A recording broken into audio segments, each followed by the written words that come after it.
Welcome दोस्तों, स्वागत है आप सभी लोगों का आज के इस सेशन में। आई होप आप सभी लोग अच्छे होंगे और अच्छे से पढ़ रहे होंगे, अच्छे से सारे काम कर रहे होंगे। सो दोस्तों, आज का जो हमारा टॉपिक है, कल हमने पढ़ा था एडवेंट ऑफ यूरोपियंस, किस तरीके से यूरोपियंस आए इंडिया के अंदर, अपना एस्टैब्लिशमेंट किया और किस तरीके से जो है अपने राइवल्स को उन्होंने इंडियन मार्केट से रिमूव किया। आज हम लोग पढ़ेंगे ब्रिटिश कॉन्क्वेस्ट के बारे में, ब्रिटिश कॉन्क्वेस्ट ऑफ इंडिया, और साथ ही साथ में किस तरीके से अपने एम्पायर को ब्रिटिशर्स ने कंसोलिडेट किया। ठीक है दोस्तों। ना ब्रिटिश जब इंडिया के अंदर मतलब इंग्लिश ईस्ट इंडिया कंपनी जब इंडिया के अंदर आई 1600 में, हमने कल भी पढ़ा था, तो 1600 एडी से लेकर के 1707 तक इंग्लिश ईस्ट इंडिया कंपनी एक प्योरली ट्रेडिंग कंपनी की तरह ही थी। 1717 में उन्हें गोल्डन फरमान मिला नवाब फारूक एम्परर फारूक सियार से, दस्तक इशू करने के राइट्स मिले इन बंगाल, बिहार एंड उड़ीसा। और फिर यहां पर इस ड्यूरेशन में, इस टाइम पीरियड पे साउथ इंडिया में, हाँ दोस्तों, साउथ इंडिया में जो है उनका स्ट्रगल शुरू हो जाता है फ्रेंच कंपनी से। किसके साथ स्ट्रगल शुरू हो जाता है उनका स्ट्रगल शुरू हो जाता है फ्रेंच कंपनी के साथ, उनका स्ट्रगल शुरू हो जाता है। एंड अल्टीमेटली 1760 में द बैटल ऑफ वॉन्डीवॉश जो है वो फ्रेंच कंपनी को भी आउट कर देते हैं, इंडिया से आउट कर देते हैं, and they became the alone soul European power in India. India में वीक रूलर्स थे उस टाइम पर, डिसइंटीग्रेट होना शुरू हुआ मुगल एम्पायर, बहुत सारे रीजनल किंगडम स्टैब्लिश होना शुरू हुए, और एक एक करके इन रीजनल किंगडम्स को इंग्लिश कंपनी जो है वो डिफीट करती चली गई बाय मींस ऑफ वॉर, और ब्रिटिश टेरिटरीज में इनकॉर्पोरेट करती चली गई। एंड दस the British, the English east India company, they became the master of, they became the political power in India. तो आज के इस सेशन में दोस्तों हम यही वॉर्स, इन सब चीजों के बारे में जानने वाले हैं। जी हाँ दोस्तों, इन्हीं सब चीजों के बारे में आज हम लोग जानेंगे, the British conquest of India. अगर हम ब्रिटिश वॉर्स की बात करें दोस्तों, तो यहां पर आप देख सकते हो, आपको स्क्रीन पे दिखाई दे रहा है कि इंडिया के अंदर जो ब्रिटिशर्स थे उन्होंने सबसे पहले फ्रेंच के साथ वॉर किया 1763 तक। ये एंग्लो फ्रेंच वॉर चला, कुल मिला के 3 ये वॉर थे। ठीक है, 1740 से ये स्ट्रगल शुरू होता है और 1763 में जाके ये एंड हो जाता है। फिर उसके बाद जो है एंग्लो बंगाल वॉर, बंगाल नवाब के साथ, यहां पर इन टोटल उन्होंने 2 वॉर लड़े, 2 वॉर्स उन्होंने फाइट किए। पहला बैटल ऑफ पलासी और दूसरा battle of Buxar, this we all know, ये हम जानते ही हैं। फिर उसके बाद मैसूर के साथ उन्होंने 4 वॉर लड़े। Yes, 4 Anglo Mysore war were fought from 1767 till 1799, और मैसूर को भी जो है डिफीट कर दिया गया, मैसूर किंगडम को भी ब्रिटिश एम्पायर में इनकॉर्पोरेट कर लिया गया। और फिर उसके बाद में 3 मराठास के साथ वॉर लड़े, 3 वॉर्स। ठीक है, 3 Anglo Maratha Wars were fought, and ultimately in the year 1818 Maratha power को भी वाइप्ड आउट कर दिया गया। और उसके बाद में 2 वॉर जो है एंग्लो सिख वॉर हुए। ठीक है, और एक एंग्लो सिंध वॉर हुआ जिसमें सिंध का कॉन्क्वेस्ट हो गया। तो भैया यहां पर हम टोटल लगा सकते हैं 3 + 2 5 + 4 9, 9 + 3 12, 13 14 एंड 15। तो in total 15 major war, in total 15 major war English company ने इंडिया के अंदर फाइट किया, and they became the master, they became the full fledged political power in India. ठीक है दोस्तों, ये चीज तो हम इन्हीं वॉर्स के बारे में आज के हमारे इस सेशन में जानेंगे। नाउ इन वॉर्स में लोकल मतलब इंडियन प्रिंसेस को हराने के बाद उन्होंने अपना पॉलिटिकल पावर, अपना एक प्रॉपर एडमिनिस्ट्रेशन ये सेटअप किया। ये तो वॉर के through these territories they incorporated through wars, और फिर उसके बाद में एडमिनिस्ट्रेटिव मेजर से उन्होंने कुछ टेरिटरीज और एक्वायर किए, जिसमें सबसे प्रोमिनेंट था पॉलिसी ऑफ रिंग फेंस, जो हम लोग इस सेशन में ये भी पढ़ेंगे, पॉलिसी ऑफ रिंग फेंस, जो कि वॉरेन हेस्टिंग ने एस्टैब्लिश किया। इसी का थोड़ा एक मॉडिफाइड वर्जन और एडवांस वर्जन था, जिसे हम लोग बोलते हैं subsidiary alliance treaty, subsidiary alliance treaty. ठीक है, ये लॉर्ड वेलेस्ले लेकर के आए, it was a Trojan horse policy. ठीक है, और फिर उसके बाद थर्ड जो मेजर था that was doctrine of lapse. तो ये कुछ एडमिनिस्ट्रेशन मेजर्स थे जिसके अकॉर्डिंगली जो है और अदर टेरिटरीज को ब्रिटिश एम्पायर में इनकॉर्पोरेट किया गया। ठीक है, ये चीज। तो आज के इस पूरे सेशन में दोस्तों हम इन्हीं वॉर्स और इन्हीं कॉन्क्वेस्ट के बारे में पढ़ेंगे। ठीक है, ये वॉर के रीजन क्या थे, कॉजेस क्या थे, प्लस क्या मेजर इवेंट्स थे वॉर के दौरान, दूसरा कॉन्सिक्वेंसेस। ये तीन चीजें इंपॉर्टेंट है। यहां से डायरेक्ट क्वेश्चन हमको एक मिल जाता है, डायरेक्ट क्वेश्चन पूछ लिया जाता है, जिसमें से सबसे प्रोमिनेंट है Anglo Bengal war, Anglo Mysore war और एंग्लो मराठा वॉर। ये तीन वॉर जो है ये सबसे ज्यादा प्रोमिनेंट है दोस्तों, बिल्कुल। ठीक है, तो ये चीज, ठीक है, हम जितना जरूरत का फैक्ट है वो सब हम लोग पढ़ेंगे। ये पूरा सेशन आपको सिर्फ ये पूरा सेशन दोस्तों अच्छे से पढ़ना है, अच्छे से देख लेना है। ठीक है, इस वीडियो को अच्छे से देखो, अच्छे से समझो, पढ़ो, अपने साथ एक कॉपी पेन भी रखो, नोट्स लिखते चलो। इससे क्या होगा, इससे एक एडवांटेज होगा कि आपको इसके लिए बुक रिफर नहीं करनी पड़ेगी। आपके सारी चीजें बिल्कुल, ये जो कॉन्क्वेस्ट का जो पार्ट है ये कवर हो जाएगा। अगर हम मेंस की बात करें तो ये जो पॉलिसीज हैं तीनों, ये थोड़ी सी इंपॉर्टेंट हो जाती हैं, शॉर्ट नोट्स लिखने को आ जाते हैं, तो ये भी अपने आप यहां पर हमारी कवर हो जाएंगी। ठीक है, तो यानी कि आपकी पूरी हिस्ट्री का जो ये सेक्शन है, ठीक है, मॉडर्न हिस्ट्री का ये जो सेक्शन है, सिर्फ एक सिंगल इस वीडियो से कवर होने वाला है।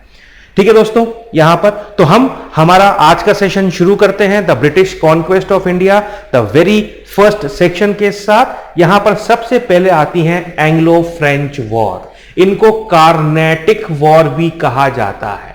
क्या भैया, कार्नेटिक वॉर्स भी कहा जाता है, क्योंकि ये कार्नेटिक रीजन में लड़ी गई थी। अब कार्नेटिक रीजन कौन सा है यार? यस सर, इंडिया में कार्नेटिक रीजन कौन सा है? तो मेरे भाई, कार्नेटिक रीजन जो है, अगर आप ध्यान से देखो इंडिया के मैप में, तो ये वाला जो पोर्शन है, this is the Carnatic part. Tamil Nadu का जो कोस्टल पार्ट है, ठीक, no not the coastal part, eastern जो नीलगिरी हिल्स के ईस्ट में जो पार्ट है, that is the Carnatic part, उसे कहा जाता है। अरकॉट, तिरुचिरापल्ली, तिरुनेलवेली, ये जो सिटीज हैं, ठीक है, तमिलनाडु में, ठीक है, इस रीजन को जो है कार्नेटिक रीजन कहा जाता है। और मोस्टली जो एंग्लो फ्रेंच वॉर्स हैं वो इसी रीजन में फाइट किए गए।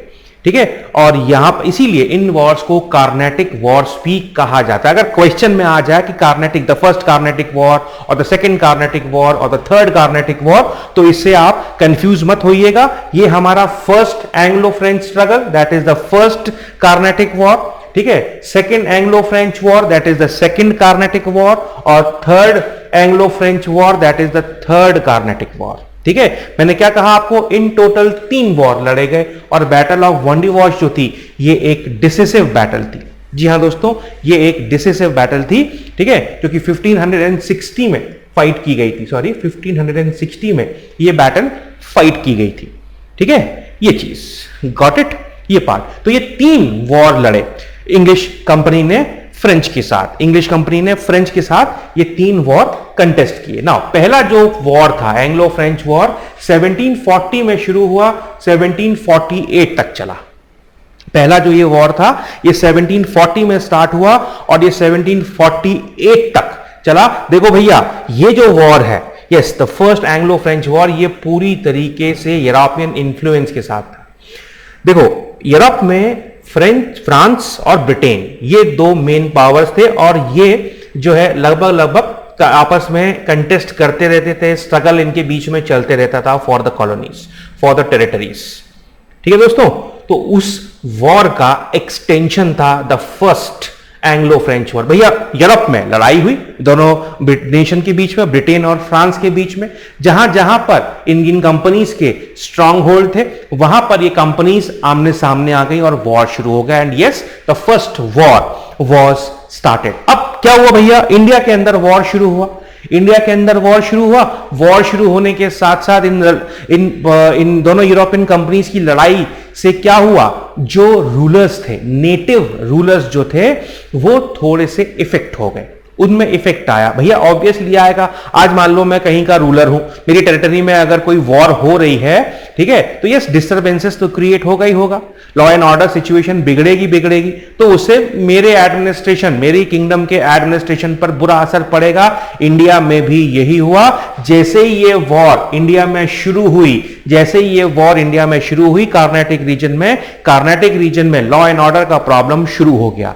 लॉ एंड ऑर्डर का प्रॉब्लम शुरू हुआ तो जो वहां के नवाब थे, नवाब ऑफ कार्नाटिक अनवरुद्दीन, उन्होंने एक आर्मी भेजी कि भैया जाओ और इन यूरोपियंस को या तो इनको वॉर लड़ने से रोको, अगर नहीं मानते तो उन्हें हरा दो, ठीक है, उन्हें मार दो, उन्हें भगा दो वहां से, ठीक है। लेकिन क्या हुआ भैया, बैटल हो गई। नवाब की आर्मी में और फ्रेंच कंपनी के बीच में एक वॉर हो गई। इस वॉर को कहा जाता है द बैटल ऑफ अद्यार और the battle of saint Thomas और द सेंट थोम। ये मद्रास के नजदीक ये वॉर लड़ी गई। इस वॉर में नवाब की जो आर्मी थी वो पूरी तरीके से डिफीट कर दिया गया। फ्रेंच आर्मी ने नवाब की आर्मी को डिफीट कर दिया, वो हरा दिया उसको। हालांकि उसका असर ऐसा कुछ पड़ा नहीं, हरा दिया नवाब की आर्मी को। यूरोप में एक प्लेस है फ्रांस में, एक्स-ला-चैपेल, वहां पर जो है ब्रिटेन और फ्रांस के बीच में एक ट्रीटी साइन होती है इन द ईयर 1748, जिसे हम ट्रीटी ऑफ एक्स-ला-चैपेल बोलते हैं। उस वॉर से यूरोप में इन दोनों कंपनीज के बीच की वॉर खत्म होती है, साथ ही साथ में इंडिया में भी फुल स्टॉप लग जाता है। अब इस वॉर का इंपॉर्टेंस क्या है? सबसे इंपॉर्टेंट चीज, भाई हम पढ़ तो रहे, क्यों पढ़ रहे हैं भाई? लड़े ये दोनों कंपनीज में, लड़ाई हुई कहां पर? यूरोप में हुई। उसका असर यह था कि वो इंडिया में बस इन दोनों कंपनीज के बीच में एक वॉर हुई। लेकिन इस वॉर का इंडिया के लिए इंपॉर्टेंस क्या है? इंपॉर्टेंस है ये पॉइंट, इंपॉर्टेंस है द बैटल ऑफ अद्यार। जो नवाब थे कार्नाटिक रीजन के, अनवरुद्दीन, ठीक है, वो काफी स्ट्रांग थे उस रीजन में और उनकी आर्मी को फ्रेंच आर्मी ने हरा दिया। इसका मतलब इंडियन जो प्रिंसेस थे, इंडियन जो रूलर्स थे, उनमें मिलिट्री स्किल्स यूरोपियंस के जितनी नहीं थी। यूरोपियंस की जितनी discipline army Indian native rulers की नहीं थी। तो ये जो वीकनेस थी ना, ये पहली बार यूरोपियंस के सामने आई। बोले हाँ यार, मतलब जो इंडियन रूलर्स जिन्होंने अपने माइट से, अगर आपको याद हो तो हमने कल पढ़ा था, कल वाले हमारे पुराने लेसन में हमने पढ़ा था कि जब इंग्लिश कंपनी ने इंटरफियर करना शुरू किया, पॉलिटिकल इंटरफेरेंस शुरू किया, तब औरंगजेब ने बुरी तरीके से इंग्लिश कंपनी को हरा दिया, यूरोपियन फोर्सेस को हरा दिया। यानी कि कितने स्ट्रांग फोर्सेस थे भैया। लेकिन ये चीज अभी यहां पर आके खत्म हो गई। बिल्कुल यहां पर यह चीज मालूम पड़ गया कि भैया जो इंडियन आर्मी है वो वीक हो चुकी है। अब इनको इजीली डिफीट किया जा सकता है, और यह चीज सेकंड एंग्लो फ्रेंच वॉर में आई 1749। ठीक एक साल के बाद में एक और वॉर शुरू हो जाती है, एंग्लो फ्रेंच वॉर, जो कि पूरी तरीके से इंडियन ओरिजिन में है। यस, यहां पर यूरोप का कोई लेना देना नहीं है। क्यों? क्योंकि 1749 में क्या हुआ, जो हैदराबाद के नवाब थे 1749 में हैदराबाद के जो नवाब थे निजामुल मुल्क, उनकी डेथ हो जाती है। क्या हो जाती है? उनकी डेथ हो जाती है। भैया वो तो मर गए, अब नवाब कोई ना कोई तो बनेगा ना, है ना? तो नवाब की जो गद्दी है, नवाबशिप है मुजफ्फर जंग और निजामुल मुल्क। ठीक है, मुजफ्फर जंग जो कि ग्रैंडसन है निजामुल मुल्क के, और निजाम के ही सन नसीर जंग, इन दोनों के बीच में कंटेस्ट होता है भैया, इन दोनों के बीच में झगड़ा शुरू हो जाता है। ठीक है, ये चीज वहीं पर चंदा साहेब कार्नेटिक रीजन, भैया अभी पढ़ा था ना अनवरुद्दीन में, है ना, जो कि दोस्त अली के सन इन लॉ है। ठीक है, इनको मराठास कैप्चर करके ले जाते हैं पहले, और 1749 में रिलीज कर देते हैं, फ्री कर देते हैं, और ये पहुंचते हैं कार्नेटिक अनवरुद्दीन के अगेंस्ट में। यहां पर फ्रेंच कंपनी को एक अपॉर्चुनिटी मिलती है, और वो इन इंडियन प्रिंसेस को, भैया हैदराबाद में यानी कि डेक्कन में क्या हो रहा है, नवाबशिप के लिए लड़ाई हो रही है, किसके बीच में? मुजफ्फर जंग और नसीर जंग के बीच में। तो यहां पर फ्रेंच कंपनी जो है सपोर्ट करती है एक राइवल को। यहां पर भी चंदा साहेब के जो सन इन लॉ है, सॉरी दोस्त अली की जो सन इन लॉ है चंदा साहेब और अनवरुद्दीन की अगेंस्ट में, तो यहां पर फ्रेंच कंपनी एक प्रिंस को सपोर्ट करती है। क्या करती है? सपोर्ट करती है। और उसके साथ साथ इंग्लिश कंपनी भी कहां पीछे रहने वाली है? इंग्लिश कंपनी भी जो है वो दूसरे राइवल्स को सपोर्ट करती है। तो यहां पर दोनों कंपनी आमने सामने आ गई, यहां पर दोनों कंपनी आमने सामने आ गई और वॉर शुरू हो गई। ठीक है, वॉर शुरू हो गई। समझ गए है ना ये चीज? गॉट इट है ना? थोड़ा सा बस पीस जो है सॉरी सेकंड बैटल का जो है यहां पर ये हो जाता है ना। इसका इंपॉर्टेंस क्या था? ये दो, this war was resultless, this war was resultless, कोई रिजल्ट नहीं हुआ बिल्कुल भी। लेकिन यहां पर इंग्लिश कंपनी जो थी वो थोड़ी सी सुपीरियर साबित हुई। यस, यहां पर जो इंग्लिश कंपनी थी वो थोड़ी सी सुपीरियर साबित हुई, क्योंकि यहां पर second Anglo French war, second Anglo French war में जो मोस्ट प्रोमिनेंट पर्सन था फ्रांस की तरफ से, फ्रेंच कंपनी की तरफ से, that was duplex, that was duplex. ये काफी इंपॉर्टेंट पर्सन था। ठीक है, and he was the person behind all these things. ठीक है, कि हाँ भैया ये वीक हैं, इनको हम सपोर्ट करेंगे, हम इनका साथ देंगे। जब ये लोग वॉर जीत जाएंगे तो वॉर जीतने के बाद ये हमको जो है रिटर्न में बहुत सारे बेनिफिट्स देंगे, हमको भी टेरिटरीज मिलेगी, हमारा भी रेवेन्यू बढ़ेगा। ठीक है, प्रॉफिट हम अच्छा से अर्न कर सकते हैं, अपने ट्रेड को प्रॉफिट और भी ज्यादा प्रॉफिटेबल बना सकते हैं। ठीक है, इस तरीके से वो हमको फेवर करेंगे। ठीक है, तो भैया यहां पर ऐसा कुछ हुआ नहीं, ड्यूप्ले को वापस बुला लिया गया, स्टेटस क्यों मेंटेन हो गया कंपनी के बीच में। इंग्लिश कंपनी लगभग उनका एक अपर हैंड रहा इस वॉर में। ठीक है, थर्ड वॉर जो दोनों कंपनीज के बीच में होती है again, that was the 7 years war, Europe में शुरू होती है। ठीक है, 7 इयर्स वॉर यूरोप में शुरू होती है यहां पर इन दोनों कंपनी के बीच में 1556 में, और 1558 में थर्ड एंग्लो में फ्रेंच वॉर ये शुरू हो जाती है। ठीक है, इस वॉर में, इस बैटल में जो है सबसे इंपॉर्टेंट बैटल है द बैटल ऑफ वॉन्डिवॉश। ये ध्यान रखिएगा यार दोस्तों, ये बहुत इंपॉर्टेंट बैटल है, बिल्कुल ये बहुत इंपॉर्टेंट बैटल है the battle of Wandiwash. Battle of Wandiwash जो है ये 22 जनवरी 1760 में ये बैटल लड़ी जाती है। सर आयरकूट जो है ये बुरी तरीके से फ्रेंच आर्मी को हरा देते हैं। फ्रेंच आर्मी का जो वर्चस्व है वो खत्म, यस जीरो, उनकी जो इंपॉर्टेंस थी वो जीरो। एक पीस ट्रीटी साइन होती है जिसको ट्रीटी ऑफ पेरिस कहा जाता है। यार देखो भैया, जो जो चीजें मैं ऐसे ब्लॉक में डाल रहा हूं, ठीक है, एनसर्कल कर रहा हूं, ये चीजें ज्यादा इंपॉर्टेंट है, हमको यही ईयर्स और यही चीजें ध्यान रखनी है। ठीक है, कहानी की तरह इस पूरे सेक्शन को पढ़ो, इस कहानी की तरह इस पूरे सेक्शन को सुनो, ये सब अपने आप याद हो जाएगा, है ना। हिस्ट्री के साथ में यही सबसे बड़ा प्रॉब्लम है यार, याद कैसे रखेंगे सर, याद कैसे रखेंगे। कहानी की तरह है, कहानी की तरह सुनो, 2-3 बार ये कहानी सुन लेना। जैसे बचपन में दादी नानी कहानी सुनाती थी ना, फिर कहानियां याद हो जाती थी अपन को, है ना, बिल्कुल ऐसे ही है। मैं आपकी दादी नानी तो नहीं हूं, ठीक है, पर यह है कि ये कहानी की तरह इसको देख लो, सुन लो, 3-4 बार इसी वीडियो को फिर से देख लेना, थोड़े बहुत नोट्स बना लेना, तो ये सारी चीजें ऑटोमेटिकली याद हो जाएंगी। इवेंट्स में कनेक्शन है वो ध्यान रखना, वहां पर इंटरप्रेट करने में काफी आसानी हो जाएगी। ठीक है, तो वो भी हम बताते चले जाएंगे आपको यहां पर। तो 1760 में ये बैटल ऑफ वॉन्डिवॉश होती है। सर आयरकूट जो है फ्रेंच कंपनी को पूरी तरीके से हरा देते हैं। ट्रीटी ऑफ पेरिस साइन होती है, फ्रेंच टेरिटरीज इंडिया से खत्म कर दी जाती हैं। सिर्फ 4 रीजन जो है वो सिर्फ फ्रेंच कंपनी को दिए जाते हैं। कौन कौन से? पौंडीचेरी।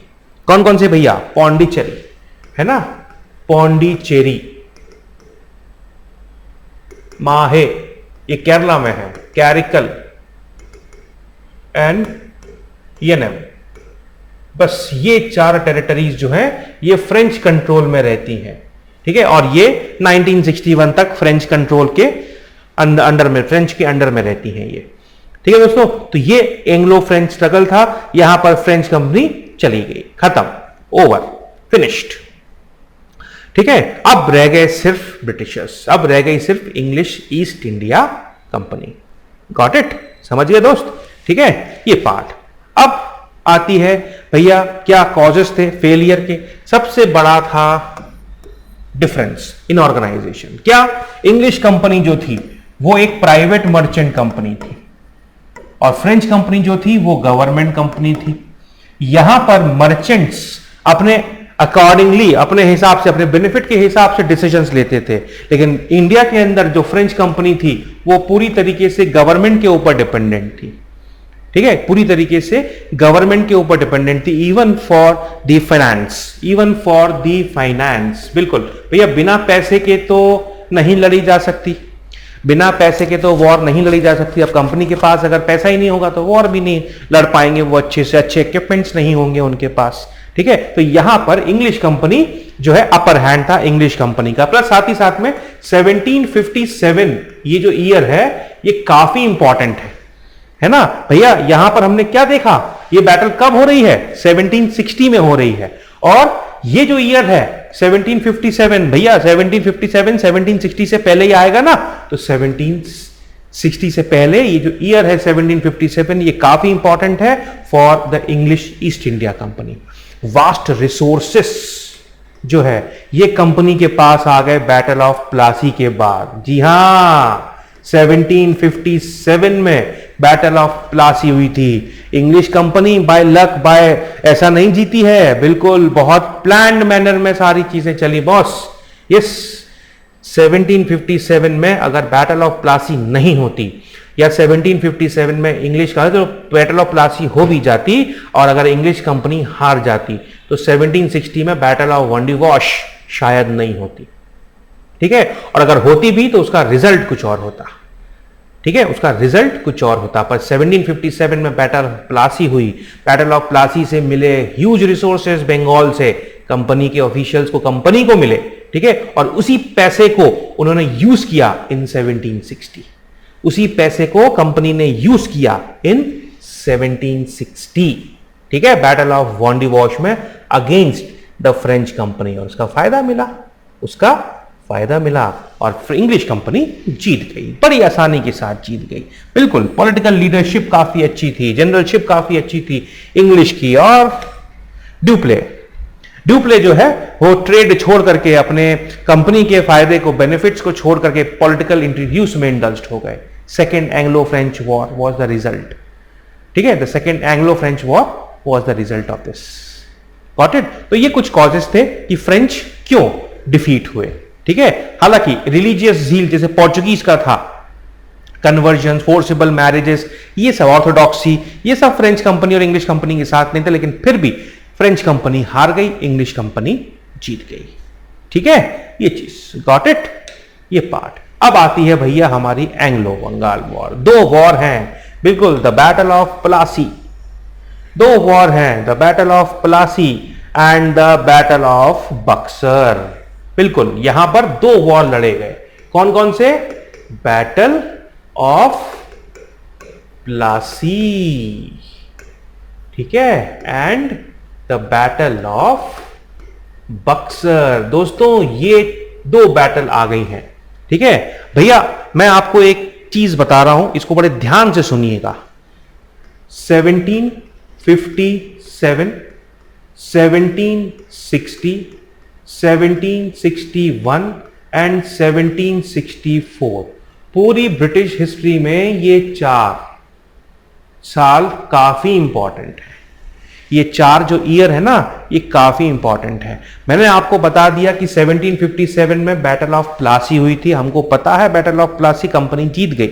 उसके रिसोर्सेस को 1761 में बैटल ऑफ वॉन्डीवॉश में यूज किए गए और फ्रेंच कंपनी को इंडिया से आउटस्ट कर दिया गया। ठीक है, ये चीज जीत गई इंग्लिश कंपनी। 1761 कहां से आ गया सर? भैया 1761 में हुई थी थर्ड बैटल ऑफ पानीपत। किस किस के बीच में हुई थी थर्ड बैटल ऑफ पानीपत? हाँ भैया, कौन बताएगा? Yes, third battle of Panipat between Marathas and किन किन के बीच में हुई? मराठा और अहमद शाह अब्दाली। ठीक है, और क्या हुआ? अहमद शाह अब्दाली ने हरा दिया मराठास को। मराठा पावर यहां से डिफीट हो गई, रास्ता खुल गया। 1764 का बैटल ऑफ बक्सर का। ठीक है, अगर 1761 का ये बैटल नहीं होता तो मराठा के साथ नवाब ऑफ बंगाल अलायंस बनाते, एम्परर, मुगल एम्परर और मराठास के साथ अलायंस बनता, शुजाउद्दौला के साथ नहीं बनता। ठीक है, और इंग्लिश कंपनी जीत गई। ठीक है, तो ये दो वॉर हैं। अब ये दो वॉर के बारे में थोड़ा सा हम लोग जान लेते हैं। इन दो वॉर के बारे में हम लोग थोड़ा सा जान लेते हैं। यहां पर क्या था भैया, बैटल ऑफ प्लासी 1757 में पहला कॉन्फ्लिक्ट है, फर्स्ट कॉन्फ्लिक्ट है between the East India company, the nawab of Bengal, है ना, सिराजुद्दौला। भैया यहां पर थोड़ा सा कंफ्यूजन क्रिएट होता है, मत होने देना। सिराज और शुजा, है ना, सिराज उद दौला अलीवर्दी खान के ये थे ग्रैंडसन, अलीवर्दी खान के ये थे ग्रैंडसन। 1756 में बनते हैं नवाब। ठीक है, अपने नवाबशिप को बंगाल में एक इफेक्टिव रूल लाना इनकी डिजायर्डनेस है, एक इफेक्टिव रूल लाना इनकी डिजायर्डनेस है। लेकिन भैया, लेकिन इंग्लिश जो है उनके पास साउथ का सक्सेस है, उनके पास काफी ज्यादा सक्सेसफुल है फ्रेंच कंपनी को हराने में। उनका जो मोराल है वो काफी ज्यादा हाई है। उससे बूस्ट होकर के वो जो है नवाब की अथॉरिटी को मानने से मना कर देते हैं, वो नवाब की अथॉरिटी से मानने को मना कर देते हैं। बंगाल रीजन में फारूक सियार, मुगल एम्परर से फारूक सियार से 1717 में मिला है एक गोल्डन फरमान। क्या मिला है? कंपनी के पास है एक गोल्डन फरमान, उससे वो इशू करते हैं एक फ्री पास जिसका नाम है दस्तक। क्या है Dastak? It is a free pass. ठीक है, फ्री पास इसका मतलब यह हुआ कि जिसके पास दस्तक है, अगर वो पूरे बंगाल में ट्रैवल कर रहा है तो उसे कोई भी टैक्सेस नहीं लिए जाएंगे, किसी भी तरीके का कोई भी टैक्स नहीं लिया जाएगा। ठीक है, ये एक राइट था। अब इस राइट का होता था भयंकर मिसयूज। भाई मैं कंपनी का ऑफिशियल हूं, मेरे पास दस्तक इश्यू करने के राइट्स हैं। एक प्राइवेट मर्चेंट मेरे पास आया, मुझे ढेर सारा पैसा दिया और मैंने उसे दस्तक दे दिया। वो गुड्स को कंपनी का गुड्स बता के मैंने कहा ले जा इसको। ठीक है, और वो पूरे बंगाल में टैक्स फ्री मूवमेंट उस गुड्स का हो रहा है ना, उस गुड्स का हो रहा है। तो वो गुड क्या होगा? सस्ता पड़ेगा ना, टैक्स नहीं लगेगा तो वो गुड सस्ता होगा, है ना, वो गुड्स सस्ते होंगे, चीप होंगे, है ना। उसका इफेक्ट पड़ेगा दूसरे ट्रेडर्स के ऊपर।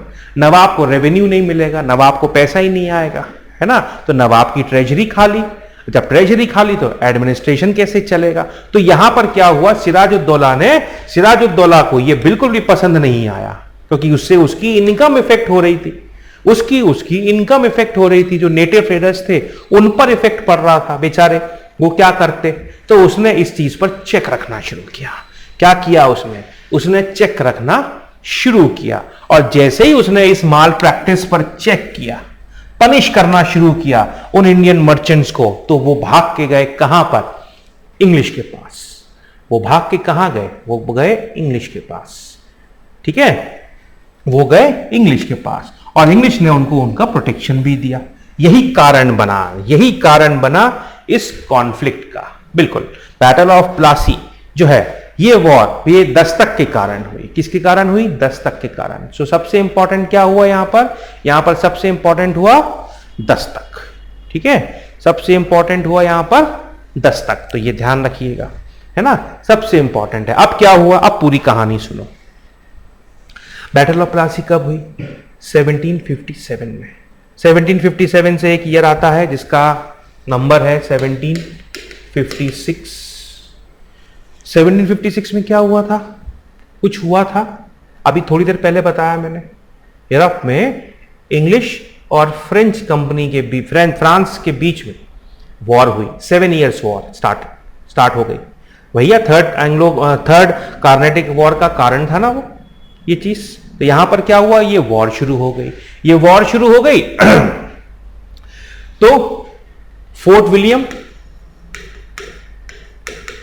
ये किसकी टेरिटरी है? ये इंग्लिश की है। चंद्रनागौर ये किसकी फैक्ट्री है? फ्रेंच की है। तो इनका फोर्टिफिकेशन शुरू हो गया 1756 में। 1756 में नवाब सिराजुद्दौला जो है नवाब सिराजुद्दौला जो हैं वो बन गए बंगाल के नवाब।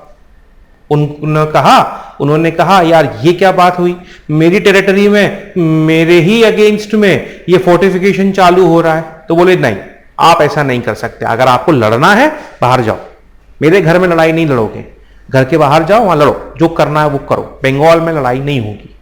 ठीक है, फ्रेंच मान गए, ब्रिटिश नहीं माने, इंग्लिश कंपनी नहीं मानी। ओ भैया सिराजुद्दौला हो गए नाराज। क्या हुआ, सिराजुद्दौला हो गए नाराज। और सिराजुद्दौला ने क्या किया, सिराजुद्दौला ने क्या किया, ऑर्डर कर दिया कि भैया चलो अब अपन चलते हैं कहां, अपन चलते हैं फोर्ट विलियम, कलकत्ता पर अटैक करते हैं। तो 1756 जून 1756 में नवाब सिराजुद्दौला ने कलकत्ता के ऊपर कर दिया अटैक। नवाब ने क्या किया, नवाब ने कर दिया कलकत्ता पर अटैक, फोर्ट विलियम पर। ठीक है, yes, the Englishman in the Fort William they were taken as surprise, they were taken as surprise. ठीक है, वहां पर जनरल ड्रेक थे, गवर्नर जो थे वहां पर Drake, he was the governor. और उनको लगा कि वो नवाब की आर्मी को रेजिस्ट नहीं कर सकते और वो फोर्ट विलियम को खाली करके चले गए। बे ऑफ बंगाल में एक आइलैंड था फुल्टा, वहां पर उन्होंने रिफ्यूज लिया। ठीक है, क्या किया, वहां पर उन्होंने रिफ्यूज लिया and he sent a message to Madras. अब मद्रास से आता है एक आदमी जिसका नाम है रॉबर्ट क्लाइव। मद्रास से एक आदमी आता है जिसका नाम है Robert Clive. In the mean while Calcutta को कैप्चर करने के बाद नवाब सिराजुद्दौला ने कलकत्ता को रीनेम कर दिया, अली नगर उसका नाम रखा। Yes, Calcutta was renamed, Calcutta was renamed as Alinagar. ठीक है, एज अलीनगर, उसका नाम रख दिया क्या, अलीनगर। ठीक है, अब भैया क्या हुआ, रॉबर्ट क्लाइव आए। रॉबर्ट क्लाइव आने के बाद रॉबर्ट क्लाइव ने फोर्ट विलियम को जो है कैप्चर कर लिया, नवाब से ले लिया। लेकिन भैया यहां पर आपको एक स्टोरी और सुनाता हूं, ब्लैक होल ट्रेजेडी। ये भी आपने एक नाम सुना होगा, ब्लैक होल इंसिडेंट। अब इसमें क्या हुआ भैया, नवाब ने कलकत्ता तो फोर्ट विलियम को कैप्चर तो कर लिया, यहां पर जैसे ही ये जनरल ड्रेक भाग के चले गए 146 इंग्लिशमैन ये फोर्ट में थे, लड़ रहे थे। ठीक है, और उनको कैप्चर कर लिया गया।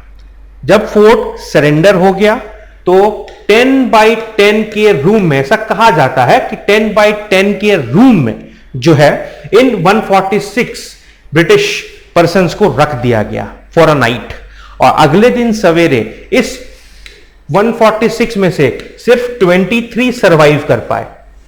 Yes, the remaining 123 they died due to suffocation, they died due to suffocation. और इस इंसिडेंट को हिस्ट्री में ब्लैक होल ट्रेजेडी के नाम से जाना जाता है। ठीक है, ब्लैक होल ट्रेजेडी के नाम से जाना जाता है। मिस्टर जे हॉलवेल, यहां पे एक नाम देख रहे हो ना आप, ये लिखा है मिस्टर हॉलवेल, है ना, मिस्टर जे हॉलवेल। ये जो थे, ही वॉज द पर्सन जिन्होंने इस ट्रेजेडी के बारे में खुलासा किया, इस ट्रेजेडी के बारे में सबको बताया कि हाँ भाई ऐसा कुछ हुआ था। रॉबर्ट क्लाइव आते हैं, फोर्ट विलियम को रिकैप्चर कर लेते हैं। फोर्ट विलियम को वो 2 जनवरी 1757 को रिकैप्चर कर लेते हैं। ही रिकैप्चर्ड द फोर्ट विलियम। ठीक है, नवाब कलकत्ता पहुंचते हैं। ठीक है, लेकिन वो रॉबर्ट क्लाइव की फोर्सेस को रेजिस्ट नहीं कर पाते, वो हार जाते हैं। और इन दोनों के बीच में, यानी कि नवाब सिराजुद्दौला एंड रॉबर्ट क्लाइव, इनके बीच में एक ट्रीटी होती है। क्या होती है, ट्रीटी होती है। ठीक है, उस ट्रीटी का नाम है treaty of Alinagar, treaty of Alinagar. ठीक है, कंपनी जो है वो नवाब की आर्मी को हरा देती है। ठीक है, just because of the treachery of some person. ठीक है, क्योंकि यहां पर एक पर्सन है जिसका नाम है मीर जाफर, वो बनना चाहता है नवाब बंगाल का, वो मिल जाता है कंपनी के साथ। ठीक है, और भी पर्सन्स हैं, वो मिल जाते हैं रॉबर्ट क्लाइव के साथ और सरेंडर कर देते हैं फोर्ट विलियम को। नवाब सिराजुद्दौला जो कि अभी काफी यंग हैं, इनएक्सपीरियंस्ड हैं, वो आ जाते हैं इस कॉन्स्पिरेसी में। ठीक है, यस, उनके अगेंस्ट में कॉन्स्पिरेसी रची जाती है और वो फंस जाते हैं, जाल में फंस जाते हैं वो। ठीक है, और वो एक ट्रीटी ऑफ अलीनगर, ये ट्रीटी साइन करते हैं। क्या करते हैं? ये ट्रीटी साइन करते हैं जो कि फेवरेबल है इंग्लिश कंपनी के लिए। जितने भी लॉसेस कंपनी को हुए हैं वो सब नवाब को देने हैं। ओ भैया, काय बात के लॉसेस? कैसे लॉसेस? क्यों दे पैसा? लेकिन चूंकि नवाब प्रेशर में होते हैं तो इसीलिए वो इस ट्रीटी को मान लेते हैं and he gave money to the company. अब रॉबर्ट क्लाइव जो है मीर जाफर से मिलते हैं। मीर जाफर कहता है कि मुझे आप बनाओ नवाब, मुझे बनाओ नवाब, मैं आपको और इससे ज्यादा प्रिविलेजेस दूंगा बंगाल में, मैं और पैसा दूंगा आपको। अरे भैया, ओहो ओहो ओहो, फोर्टिफिकेशन कलकत्ता का without any custom duty, mint coins, compensation for their losses, ये सब तो ट्रीटी ऑफ अलीनगर से मिल ही गए। कॉन्स्पिरेसी से मीर जाफर ने और बोल दिया कि बॉस, मैं आपको वर्चुअली बंगाल का रूलर बना दूंगा, आप तो बस मुझे नवाब बना दो। रॉबर्ट क्लाइव बोलते हैं यार ठीक है, कोई बात नहीं, बहुत अच्छी चीज है और हम ऐसा कर लेते हैं। ठीक है, हम ऐसा कर लेते हैं। और फिर होती है द बैटल ऑफ प्लासी। फिर होती है the battle of Plassey. Sirajuddaulah को हटाने की होती है तैयारी, मीर जाफर को तैयारी होती है थ्रोन पे रखने की। सब कुछ सेटल हो जाता है, सब कुछ सेटल हो जाता है। इंग्लिश जो है इम्पॉसिबल डिमांड्स नवाब के सामने रख देते हैं। बोलते हैं कि यार देखो भैया, ये हमारी और डिमांड्स हैं एक्स्ट्रा, ये आपको माननी पड़ेंगी। नवाब बोलता मैं कैसे वहां मानूंगा आपकी इन डिमांड्स को, मेरे पास तो पैसा भी नहीं है और कुछ भी नहीं है। ठीक है, मैं नहीं मान सकता। तो भैया अब हो जाती है बैटल इनएविटेबल। प्लासी में 23 जून, बिल्कुल 23 जून 1757 को प्लासी में एक मैंगो ऑर्चर्ड है, बिल्कुल यहां पर यह बैटल होती है, the battle of Plassey. Battle of Plassey जो है वो हिस्ट्री की एकमात्र ऐसी बैटल है जो स्टार्ट होने से पहले ही डिसाइडेड थी कि कौन जीतेगा, डिसाइडेड थी कि कौन जीतेगा। एंड यस, कॉन्स्पिरेसी के तहत ये बैटल जो है ये स्टार्ट हो जाती है। सिर्फ नाम की बैटल है ये भैया। राय दुर्लभ, मीर जाफर जो कि कमांडर इन चीफ हैं नवाब की आर्मी को, वो पहले इंग्लिश के साथ है, वो पहली कॉन्स्पिरेसी रच चुके हैं। ठीक है, यस, वो पहली कॉन्स्पायर कर चुके हैं कंपनी के साथ, रॉबर्ट क्लाइव के साथ मिलके। नवाब को डरा दिया जाता है। बेचारा नवाब छोटा सा इनएक्सपीरियंस्ड पर्सन है ना, वो भाग जाता है, बैटल फील्ड छोड़ के वो भाग जाता है। ठीक है, भाग के अपने महल में पहुंच जाता है मुर्शिदाबाद। यस, मुर्शिदाबाद, मुर्शिद कुली खान ने ये एक नया कैपिटल अपने लिए बनाया था बंगाल में। Murshidabad was the capital city of Bengal at that time. Calcutta तो बहुत बाद में बना। ठीक है, ये चीज भैया। मीर मरान मीर जाफर का सन है, नाम है क्या उसका? मीर मरान।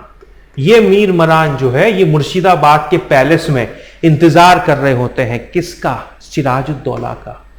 सिराजुद्दौला जो है ये जैसे ही पहुंचते हैं मुर्शिदाबाद, ये इनको मर्डर कर देता है, ये इनका मर्डर कर देता है। खत्म, सिराजुद्दौला की कहानी ओवर हो गई। मीर जाफर बन जाते हैं नवाब। जैसे ही मीर जाफर नवाब बनते हैं वो 24 परगना, हाँ भैया 24 परगना, ये डिस्ट्रिक्ट जो है ये दे देते हैं किसको? इंग्लिश कंपनी को, है ना। इससे जो भी रेवेन्यू आएगा वो पूरा कंपनी का। कंपनी को क्या चाहिए? पैसा ही तो चाहिए था, और ढेर सारा पैसा कंपनी को मिल जाता है इस बैटल के बाद। क्या हुआ? इस बैटल के बाद कंपनी को मिल जाता है ढेर सारा पैसा। ठीक है, खूब पैसा ही पैसा कंपनी के पास आ गया, अब ढेर सारा पैसा। ठीक है, यहीं से ड्रेन ऑफ वेल्थ का कंसेप्ट भी शुरू होता है। इंडियन रेवेन्यू से ही, इंडियन के पैसे से ही इंडियन के गुड्स को परचेस करना और फिर उसे ब्रिटेन में बेचना, यूरोप में बेचना। ठीक है, तो यहां का पैसा वहां जाके डंप हो रहा है, क्योंकि वहां से वो लोग प्रॉफिट अर्न करेंगे। तो वो प्रॉफिट भी किसकी जेब में जाएगा? इंडियंस की नहीं, ब्रिटिशर्स की जेब में जाएगा। ठीक है, गॉट इट। और यही रिसोर्सेस थी बैटल ऑफ वंडीवॉश इसके बाद जो बैटल हो रही है 1760 में, कौन सी? Battle of वंडीवॉश। इसी रिसोर्सेस को यूज करके फ्रेंच आर्मी को भी हरा दिया, खत्म कर दिया। तो ये इस बैटल का इंपॉर्टेंस है, ये इस बैटल का इंपॉर्टेंस है दोस्तों। ठीक है, मीर जाफर जो है वो 1757 में नवाब बन जाते हैं। ठीक है, बहुत ज्यादा पॉलिटिकली तो फार रीचिंग कॉन्सिक्वेंसेस हैं। एक तरीके से देखा जाए तो इंग्लिश कंपनी जो है वो डी फैक्टो रूलर बन जाती है। वो क्या बन जाती है? वो डी फैक्टो रूलर बन जाती है। ठीक है, यानी कि असल में रूल अब किसका हुआ? नवाब तो है ही, लेकिन अब असल में रूल किसका हुआ? असल में अब रूल, असली में रूल अब है सिर्फ इंग्लिश कंपनी का। Got it? ठीक है, ये चीज बैटल ऑफ प्लासी में बहुत सारा रिसोर्सेस मिलता है। ठीक है, जिसको वो यूज करते हैं अपने ट्रेड को और ब्रिस्क बनाने के लिए। जितना भी रिसोर्सेस है बंगाल का वो सब ड्रेन होना शुरू हो जाता है। ड्रेन ऑफ वेल्थ का कंसेप्ट शुरू हो गया और इसी पैसे से वो एक लार्ज और अच्छा इक्विप्ड वेल आर्मी मेंटेन करना शुरू कर देते हैं। ठीक है, ये पैसा चाहिए। अब इसी पैसे से British company, English east India company बनती है सुपर पावर। ब्रिटेन को बनाया जाता है अब सुपर पावर, बिल्कुल। ठीक है, ईस्ट इंडिया कंपनी की जो आर्मी थी वो उस टाइम पर बिल्कुल इसी पैसे से वेल इक्विप्ड हुई, वेल मेंटेन्ड हुई और वो बनी वर्ल्ड की द बेस्ट आर्मी। ठीक है, और उससे उसने लगभग 56 कॉलोनीज थे ब्रिटेन के, है ना। Sun never sets in Britain, ऐसा कहा जाता था एक टाइम पर। तो वो चीजें यहां से, इस ऐसे पैसा, रिसोर्सेज चाहिए ना बेटा, तो ये पैसा यहां से आया। ये था सिग्निफिकेंस बैटल ऑफ प्लासी का। अब आती है हमारी बैटल ऑफ बक्सर। कहानी अभी खत्म नहीं हुई है दोस्त, पिक्चर अभी बाकी है। कैसे भैया? 1757 में जो है हमारे प्यारे मीर जाफर बन तो गए नवाब। कंपनी का भयंकर प्रेशर है, पैसा, रेवेन्यू, पैसा पैसा पैसा पैसा। बंगाल में जनरेट ही नहीं हो रहा पैसा, कंपनी को और चाहिए पैसा। 1760 तक आते आते बेचारा मीर जाफर, ओहो, वैसे भी वो इनकेपेबल तो था ही, वीक भी था। ठीक है, पर 1760 तक आते आते वो जो है इस प्रेशर को हैंडल नहीं कर पाया एंड ही क्विट। वो बोला कि नहीं यार, नहीं हो सकता, कुछ भी नहीं कर सकते, अब क्या करें क्या करें, कैसे कंपनी से पीछा छुड़ाएं। तो 1758 में आपको याद हो एक बैटल हुआ था, बैटल ऑफ बेदरा, है ना। डच कंपनी के साथ मिलके मीर जाफर इंग्लिश कंपनी के अगेंस्ट में बैटल लड़ते हैं, लेकिन वहां पर क्या होता है? डच कंपनी हार जाती है, मीर जाफर हार जाते हैं। ठीक है, और वहीं पर मीर जाफर का सन इन लॉ है। कौन है भाई? मीर जाफर का जो है सन इन लॉ है। क्या नाम है उसका? उसका नाम है मीर कासिम। ओहो सर, ये नाम तो सुना सुना लग रहा है। अरे हाँ भैया, सुना सुना तो लगेगा ही। मीर कासिम, है ना। बैटल ऑफ बक्सर में most important person he was. English company जो है वो क्या, वो एक्सप्लॉइट तो कर ही रही है इकोनॉमिकली, पूरी की पूरी ट्रेजरी खाली है। तो मीर कासिम पैसा कहां से देंगे बेचारे मीर जाफर? तो मीर कासिम कंपनी को बोलता है आप मुझे बनाओ नवाब, ठीक है, मैं आपको बेनिफिट दूंगा। मीर जाफर जो है, मीर जाफर चाहे तो आपको और ज्यादा रेवेन्यू दे सकते हैं और ज्यादा पैसा दे सकते हैं, लेकिन वो ऐसा कर नहीं रहे हैं।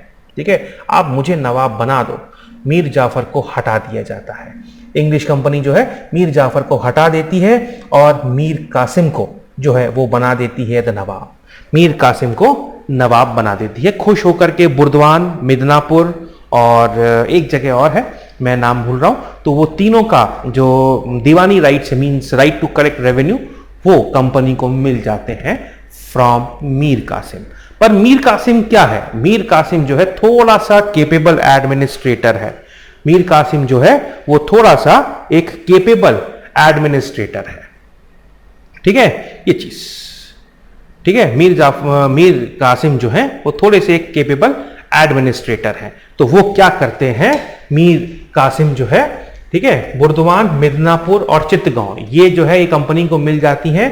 ठीक है, वो एक केपेबल और लेबोरियस रूलर है। ठीक है, और वो एडमिनिस्ट्रेशन को इंप्रूव करना शुरू कर देते हैं। वो क्या करते हैं? वो एडमिनिस्ट्रेशन को इंप्रूव करना शुरू कर देते हैं। ठीक है, अपने very beginning of the rule से, ठीक है, वो अपने लीगल राइट्स को जो है एसर्ट करना चाहते हैं। वो बोलते हैं कि यार मेरा अधिकार है, मेरा राइट है ये, ठीक है, दीज आर माइन राइट्स, ठीक है, मैं कंपनी के हाथ का पपेट नहीं हूं। ओहो, ये तो उल्टा हो गया।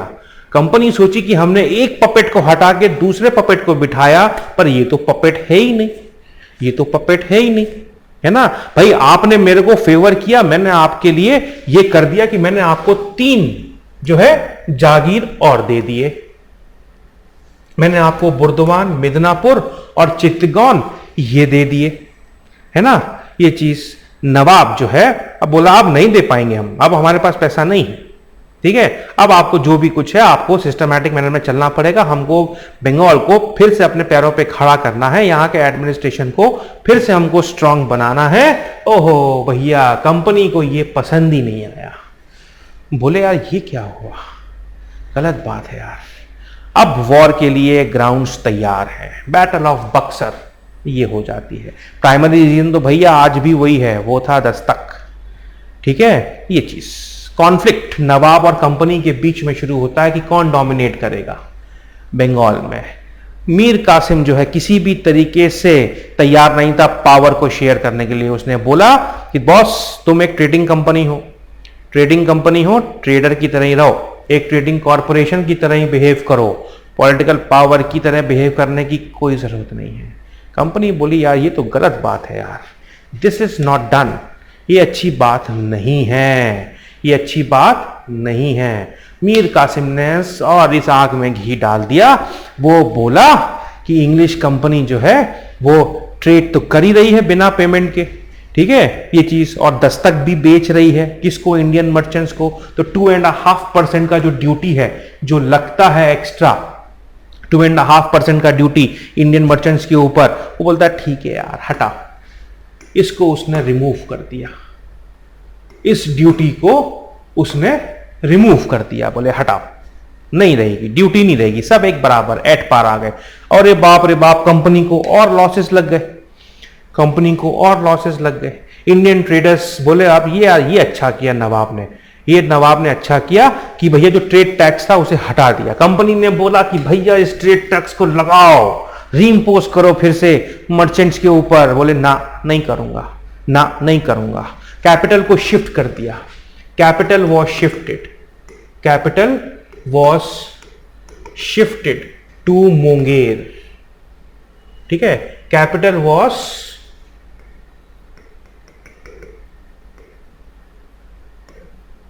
Shifted to Munger.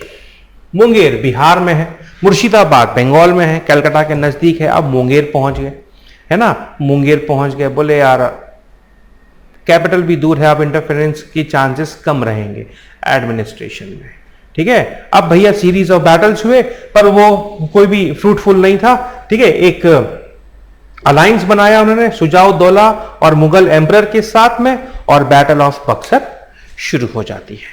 क्या होती है, बैटल ऑफ बक्सर शुरू हो जाती है 23 अक्टूबर 1764 में। बैटल ऑफ बक्सर जो है ये फाइट होती है ना, ये मिलिटरी इंपॉर्टेंट है, मिलिटरीली ये बैटल जो है काफी इंपॉर्टेंट है, ये बैटल काफी इंपॉर्टेंट है मिलिट्री पर्पस से।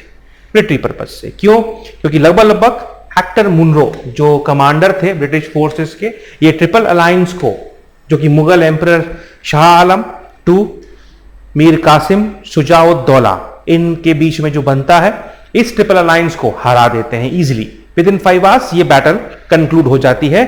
यहां से एक चीज निकलती है कि इतनी ह्यूज आर्मी, इतनी लार्ज आर्मी कुछ यूरोपियन से हार गई, कुछ यूरोपियन से हार गई, खत्म हो गई। मीर कासिम जो है ये भाग जाते हैं 1777 में, एक्सट्रीम पॉवर्टी के साथ जंगलों में घूमते फिरते, तो इसमें उनकी डेथ हो जाती है, ठीक है, इनकी डेथ हो जाती है। आफ्टर मैथ भैया बैटल ऑफ बक्सर जैसी खत्म हुई, ठीक है, तो कंपनी अब क्या हुआ, कंपनी बन गई अनडिस्प्यूटेड मास्टर। अभी भी कंपनी ने एकदम से पावर अपने हाथ में नहीं लिया, एकदम से पावर अपने हाथ में नहीं लिया। वो लोग क्या करते हैं, वो लोग मीर जाफर को वो फिर से बना देते हैं नवाब, मीर जाफर को फिर से नवाब बना देते हैं, ठीक है ये चीज। लेकिन यहां से जो भी उनको रेवेन्यू मिलता है, जो भी उनको रेवेन्यू मिलता है यहां से, ठीक है, उसके कारण plus they became the de facto ruler of the Bengal.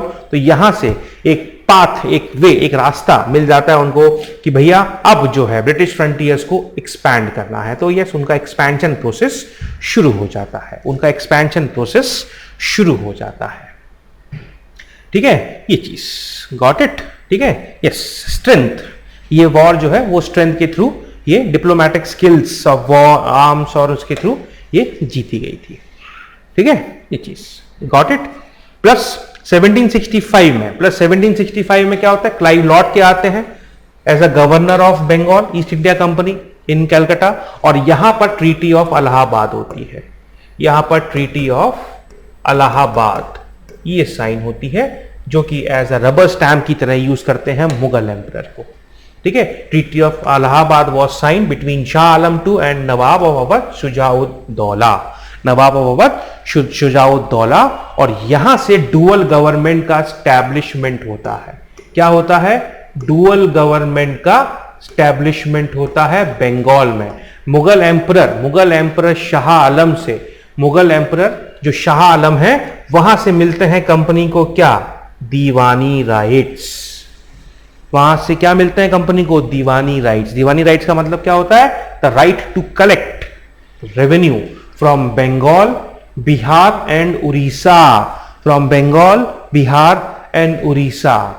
बदले में मुगल एम्परर को मिलता है 26 लाख रुपीस का पेंशन एनुअल, यस 26 लाख रुपए साल, ये एम्परर को दिए जाते हैं। इलाहाबाद में उनको रहना पड़ेगा।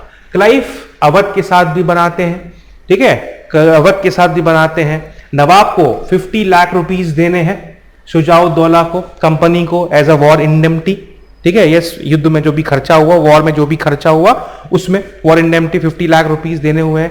अवध को एनेक्स नहीं करना है, अवध को एनेक्स नहीं करना है, अभी अवध को बना लेना है अलाय।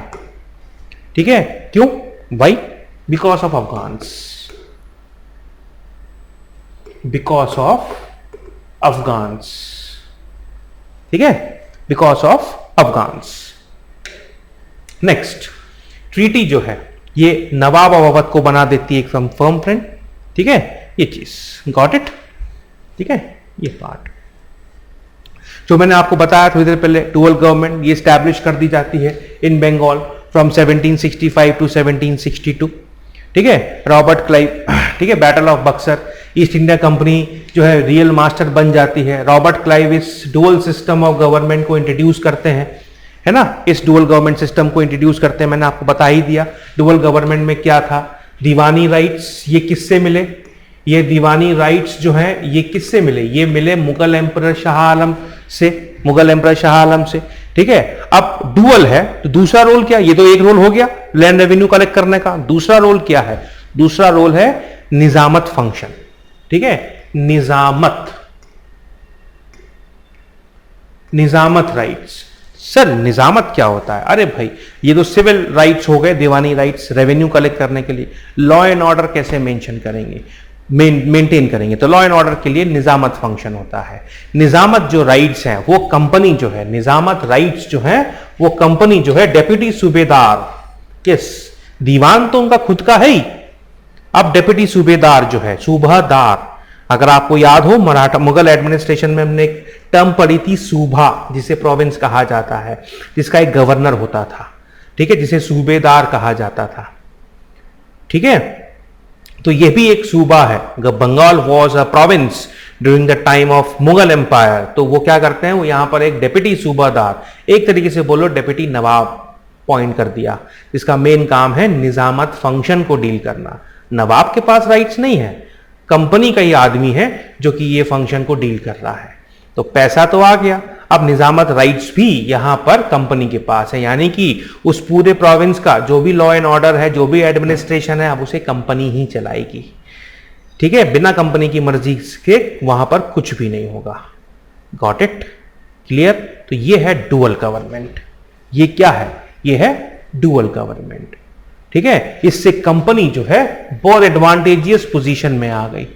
ठीक है, बहुत एडवांटेजियस पोजीशन में आ गई। नवाब की सारी रिस्पॉन्सिबिलिटी है, नवाब की सारी रिस्पॉन्सिबिलिटी है पीस, ऑर्डर, इन सब को मेंटेन करना, फोर्सेस और फंड्स के लिए कंपनी की तरफ देखना, बस और कुछ भी नहीं है। ठीक है, तो company they were the virtual master, company they were the virtual master of this.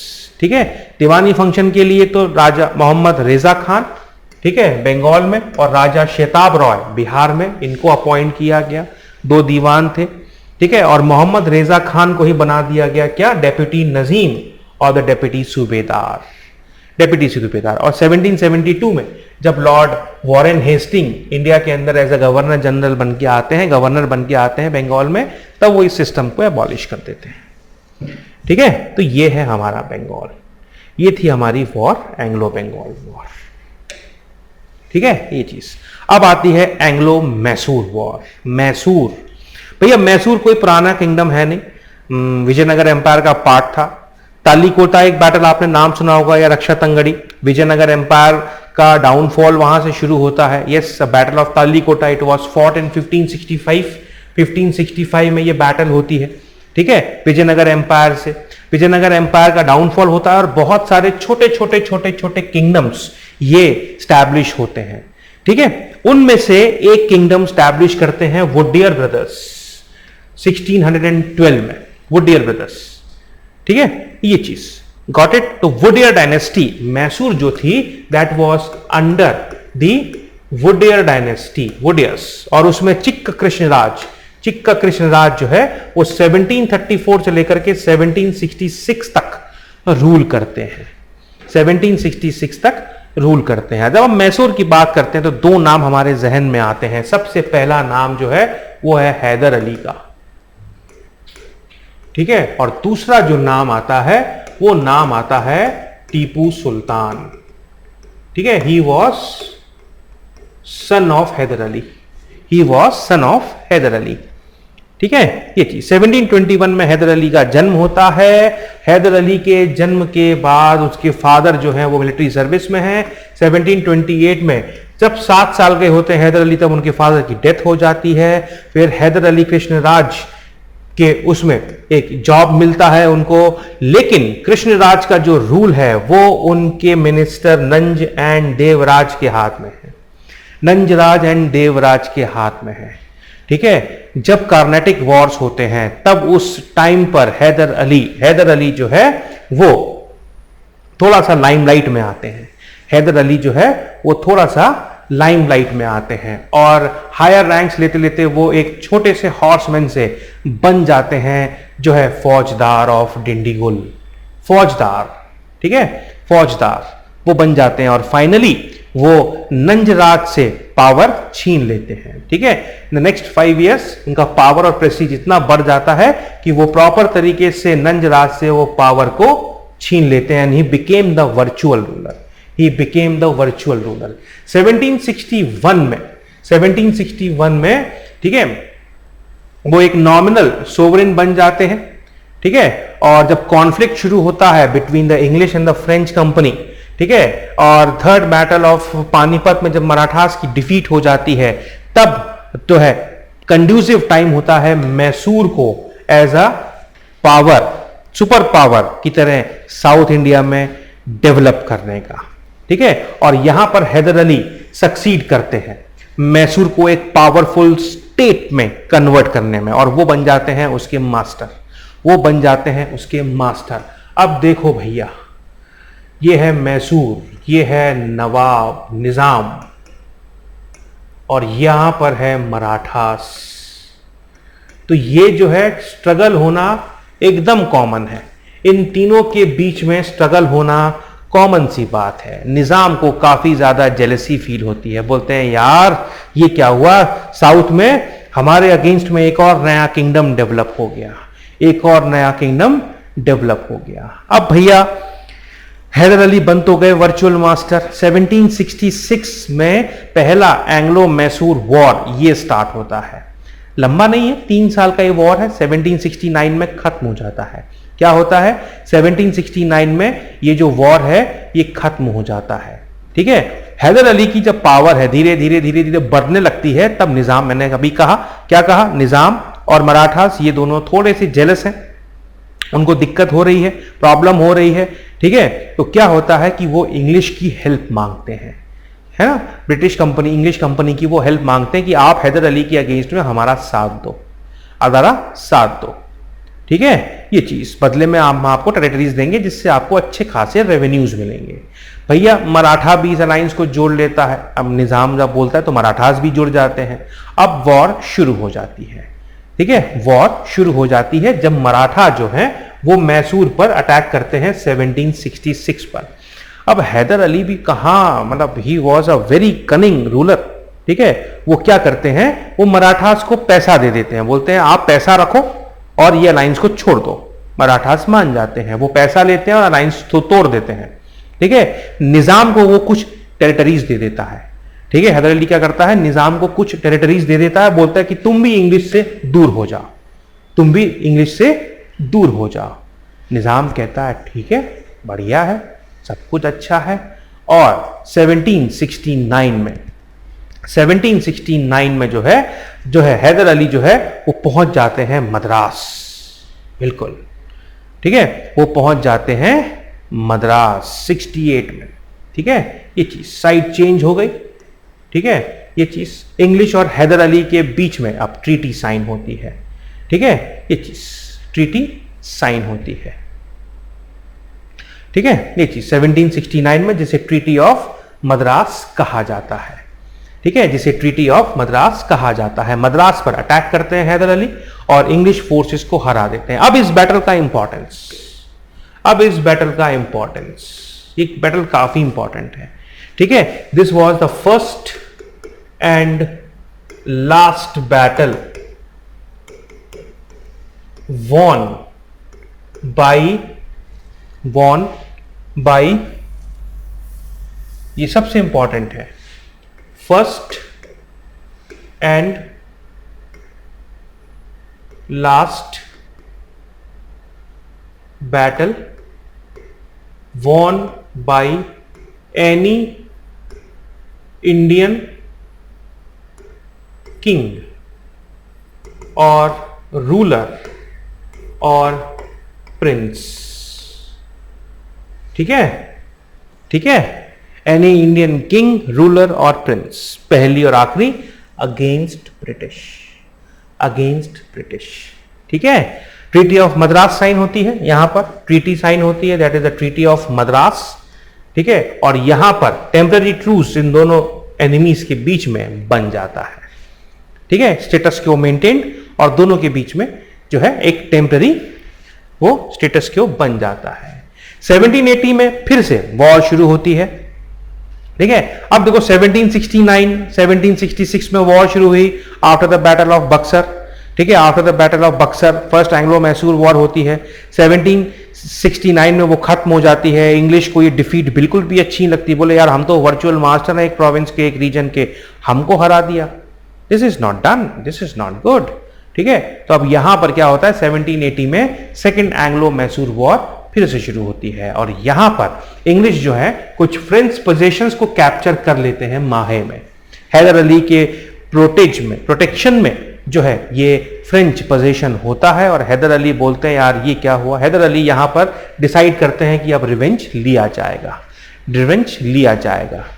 English, ठीक है, English has also interfered in the affairs of the Marathas, Maratha में भी है क्योंकि यहां पर फर्स्ट एंग्लो मराठा वॉर चल रही है। निजाम भी जो है वो भी मराठास के साथ मिल जाते हैं और वो डिसाइड करते हैं इंग्लिश के साथ फाइट करने में। तो यहां पर बन जाता है क्या, एक ट्रिपल अलायंस बन जाता है, ठीक है। किसका, मैसूर का, मराठास का और निजाम का। अगेंस्ट हूं, अगेंस्ट कंपनी, ठीक है। ये चीज पर ये अलायंस ज्यादा देर तक नहीं टिक पाता, ठीक है। 1780 में ये वॉर हैदर अली स्टार्ट करते हैं, ठीक है, ठीक है। यहां पर ठीक है, दोनों के बीच में वॉर होती है। हेक्टर, कर्नल बेले एंड हेक्टर मुनरो, ये दो पर्सन हैं जो कि इंग्लिश आर्मी को लीड कर रहे हैं। ठीक है, इंग्लिश आर्मी को लीड कर रहे हैं, लेकिन इंग्लिश जो है सक्सेसिवली हारती चली जाती है। यस, हारती चली जाती है और वॉरेन हेस्टिंग अपना हार्ट लूज नहीं करता। डिप्लोमैटिकली वॉरेन हेस्टिंग डिप्लोमैटिकली फेवर जीत लेता है किसका? निजाम का और मराठास का, निजाम का और मराठास का, और अलायंस को तोड़ देता है, और अलायंस को तोड़ देता है। ठीक है, अलायंस जैसे ही टूट जाता है, अलायंस जैसे ही टूट जाता है, हैदर अली अलग हो गए और फिर एक बैटल होती है, that is the battle of Porto Novo, battle of Porto Noto in 1782, और हैदर अली की फोर्सेस को हरा दिया जाता है। हैदर अली जो है कैंसर से मर जाते हैं 1782 में, और उनका जो बेटा है वो फिर यानी कि टीपू सुल्तान, वो उस वॉर को कंटिन्यू रखता है, लेकिन कोई प्रोग्रेस होता नहीं है, तो दोनों के बीच में स्टेटस क्यों हो जाता है? ट्रीटी ऑफ मैंगलोर से, ट्रीटी ऑफ मैंगलोर ये साइन हो जाती है between the English company and the Tipu Sultan in the year 1784। ठीक है भैया, 1790 में थर्ड वॉर। अभी है लॉर्ड कॉर्नवालिस। लॉर्ड कॉर्नवालिस इसी इंटेंशन से इंडिया में आते हैं कि मैसूर किंगडम को पूरी तरीके से सप्रेस कर दिया जाए। आपको अगर याद हो तो 1786 में जो लॉर्ड कॉर्नवालिस हैं, जब वो इंडिया में आते हैं तो वो अपने साथ एक नया पावर लेके आते हैं कि commander in chief British army के वही रहेंगे। ठीक है, यहां पर कॉन्फ्लिक्ट फिर से शुरू होता है। टीपू जो है, टीपू एक डिटरमाइंड एनिमी है किसका? इंग्लिश कंपनी का। फॉरेन अलायंस वो बना ही रहे हैं, फ्रेंच कंपनी के साथ उनके अच्छे रिलेशन हैं। कॉर्नवालिस बोलते हैं कि नहीं भैया, हम अब ऐसा कुछ नहीं करेंगे, अब हमको जो है मैसूर किंगडम को सप्रेस करना ही पड़ेगा। क्या करना पड़ेगा? मैसूर किंगडम को सप्रेस करना ही पड़ेगा, और कॉर्नवालिस को अपने अलाइज मिल जाते हैं। मराठास, निजाम, ये इनके अलाइज मिल गए। ठीक है, ये चीज, और वॉर शुरू हो जाती है, और वॉर शुरू हो जाती है। राजा ऑफ त्रवणकोर पर इंग्लिश कंपनी के जो अलाई हैं, यहां पर टीपू सुल्तान कर देते हैं अटैक। त्रवणकोर, त्रवणकोर केरला में है ना, तो वहां पर टीपू सुल्तान कर देते हैं अटैक। यही है इमीडिएट कॉज इस थर्ड एंग्लो मैसूर वॉर का, यही है इमीडिएट कॉज इस थर्ड एंग्लो मैसूर वॉर का। 1790 में कॉर्नवालिस खुद आते हैं, इस वॉर को लीड करते हैं। श्रीरंगापट्टम जो कि कैपिटल है मैसूर का, उसे वो सराउंड कर लेते हैं, घेर लेते हैं, और फिर उसके बाद में ट्रीटी ऑफ श्रीरंगापट्टम ये साइन होती है, जिसमें टीपू सुल्तान बुरी तरीके से हार जाते हैं इस वॉर में। फोर्थ एंग्लो मैसूर वॉर 1799 में शुरू होती है। Lord Wellesley was there, Lord Wellesley was there. कौन है भैया यहां पर? Lord Wellesley. ठीक है, Lord Wellesley was there. Hindu राजा मैसूर के जो है वो उनकी डेथ हो जाती है। टीपू सुल्तान जो है उनके बेटे को वो थ्रोन नहीं देते, और वो खुद को डिक्लेयर कर देते हैं सुल्तान 1796 में। 1796 में टीपू जो है वो अपने आप को बनाते हैं sultan of Srirangapatnam. Wellesley subsidiary alliance treaty का ऑफर देते हैं, पर वो मना कर देते हैं। टीपू सुल्तान जो है वो मना कर देते हैं। निजाम लेकिन सब्सिडरी अलायंस ट्रीटी साइन कर लेते हैं in the year 1798, in the year 1798 वो साइन कर लेते हैं। ठीक है, साइन कर लेते हैं। मराठास कोई रिप्लाई देते नहीं है क्लियरली, लेकिन वेलेस्ले को मैसूर किंगडम को सप्रेस करना है। क्यों करना है? क्योंकि फ्रेंच के साथ उनके रिलेशन काफी अच्छे हैं मैसूर किंगडम के, तो इसीलिए जो है फ्रेंच कंपनी के इंटरफेरेंस को रोकने के लिए टीपू सुल्तान को सप्रेस करना, मैसूर किंगडम को सप्रेस करना बहुत जरूरी है। श्रीरंगापट्टम पर वॉर वेज कर दिया जाता है। ठीक है, 1799 में मई के महीने में श्रीरंगापट्टम को कैप्चर कर लेते हैं, और Tipu Sultan yes he died fighting. तो फोर्थ एंग्लो मैसूर वॉर से टीपू सुल्तान जो है ये चैप्टर क्लोज। ठीक है, तो ये एंग्लो मैसूर वॉर एंड हो जाती है। Got it? Anglo Mysore war and हो जाती है। ठीक है, 30 साल 33 इयर्स में 66 में स्टार्ट हुआ था हैदर अली का रूल, और 1799 में एंड हो गया। 33 इयर्स में दोस्तों खत्म हो जाता है। ठीक है, टीपू सुल्तान, ठीक है, जो कुछ टेरिटरीज जब टिपू सुल्तान हार जाते हैं, उनकी डेथ हो जाती है, तो उनके कुछ टेरिटरीज मैसूर के मराठास को दे दिए जाते हैं, कुछ निजाम को दे दिए जाते हैं। ओल्ड वुडियर डायनेस्टी जो है वो रिस्टोर कर दी जाती है और वो वेलेस्ले का जो है सब्सिडरी अलायंस ट्रीटी वो साइन कर लेती है। ठीक है, सब्सिडरी अलायंस ट्रीटी वो साइन कर लेती है। Got it? तो ये था हमारा एंग्लो मराठा वो मैसूर।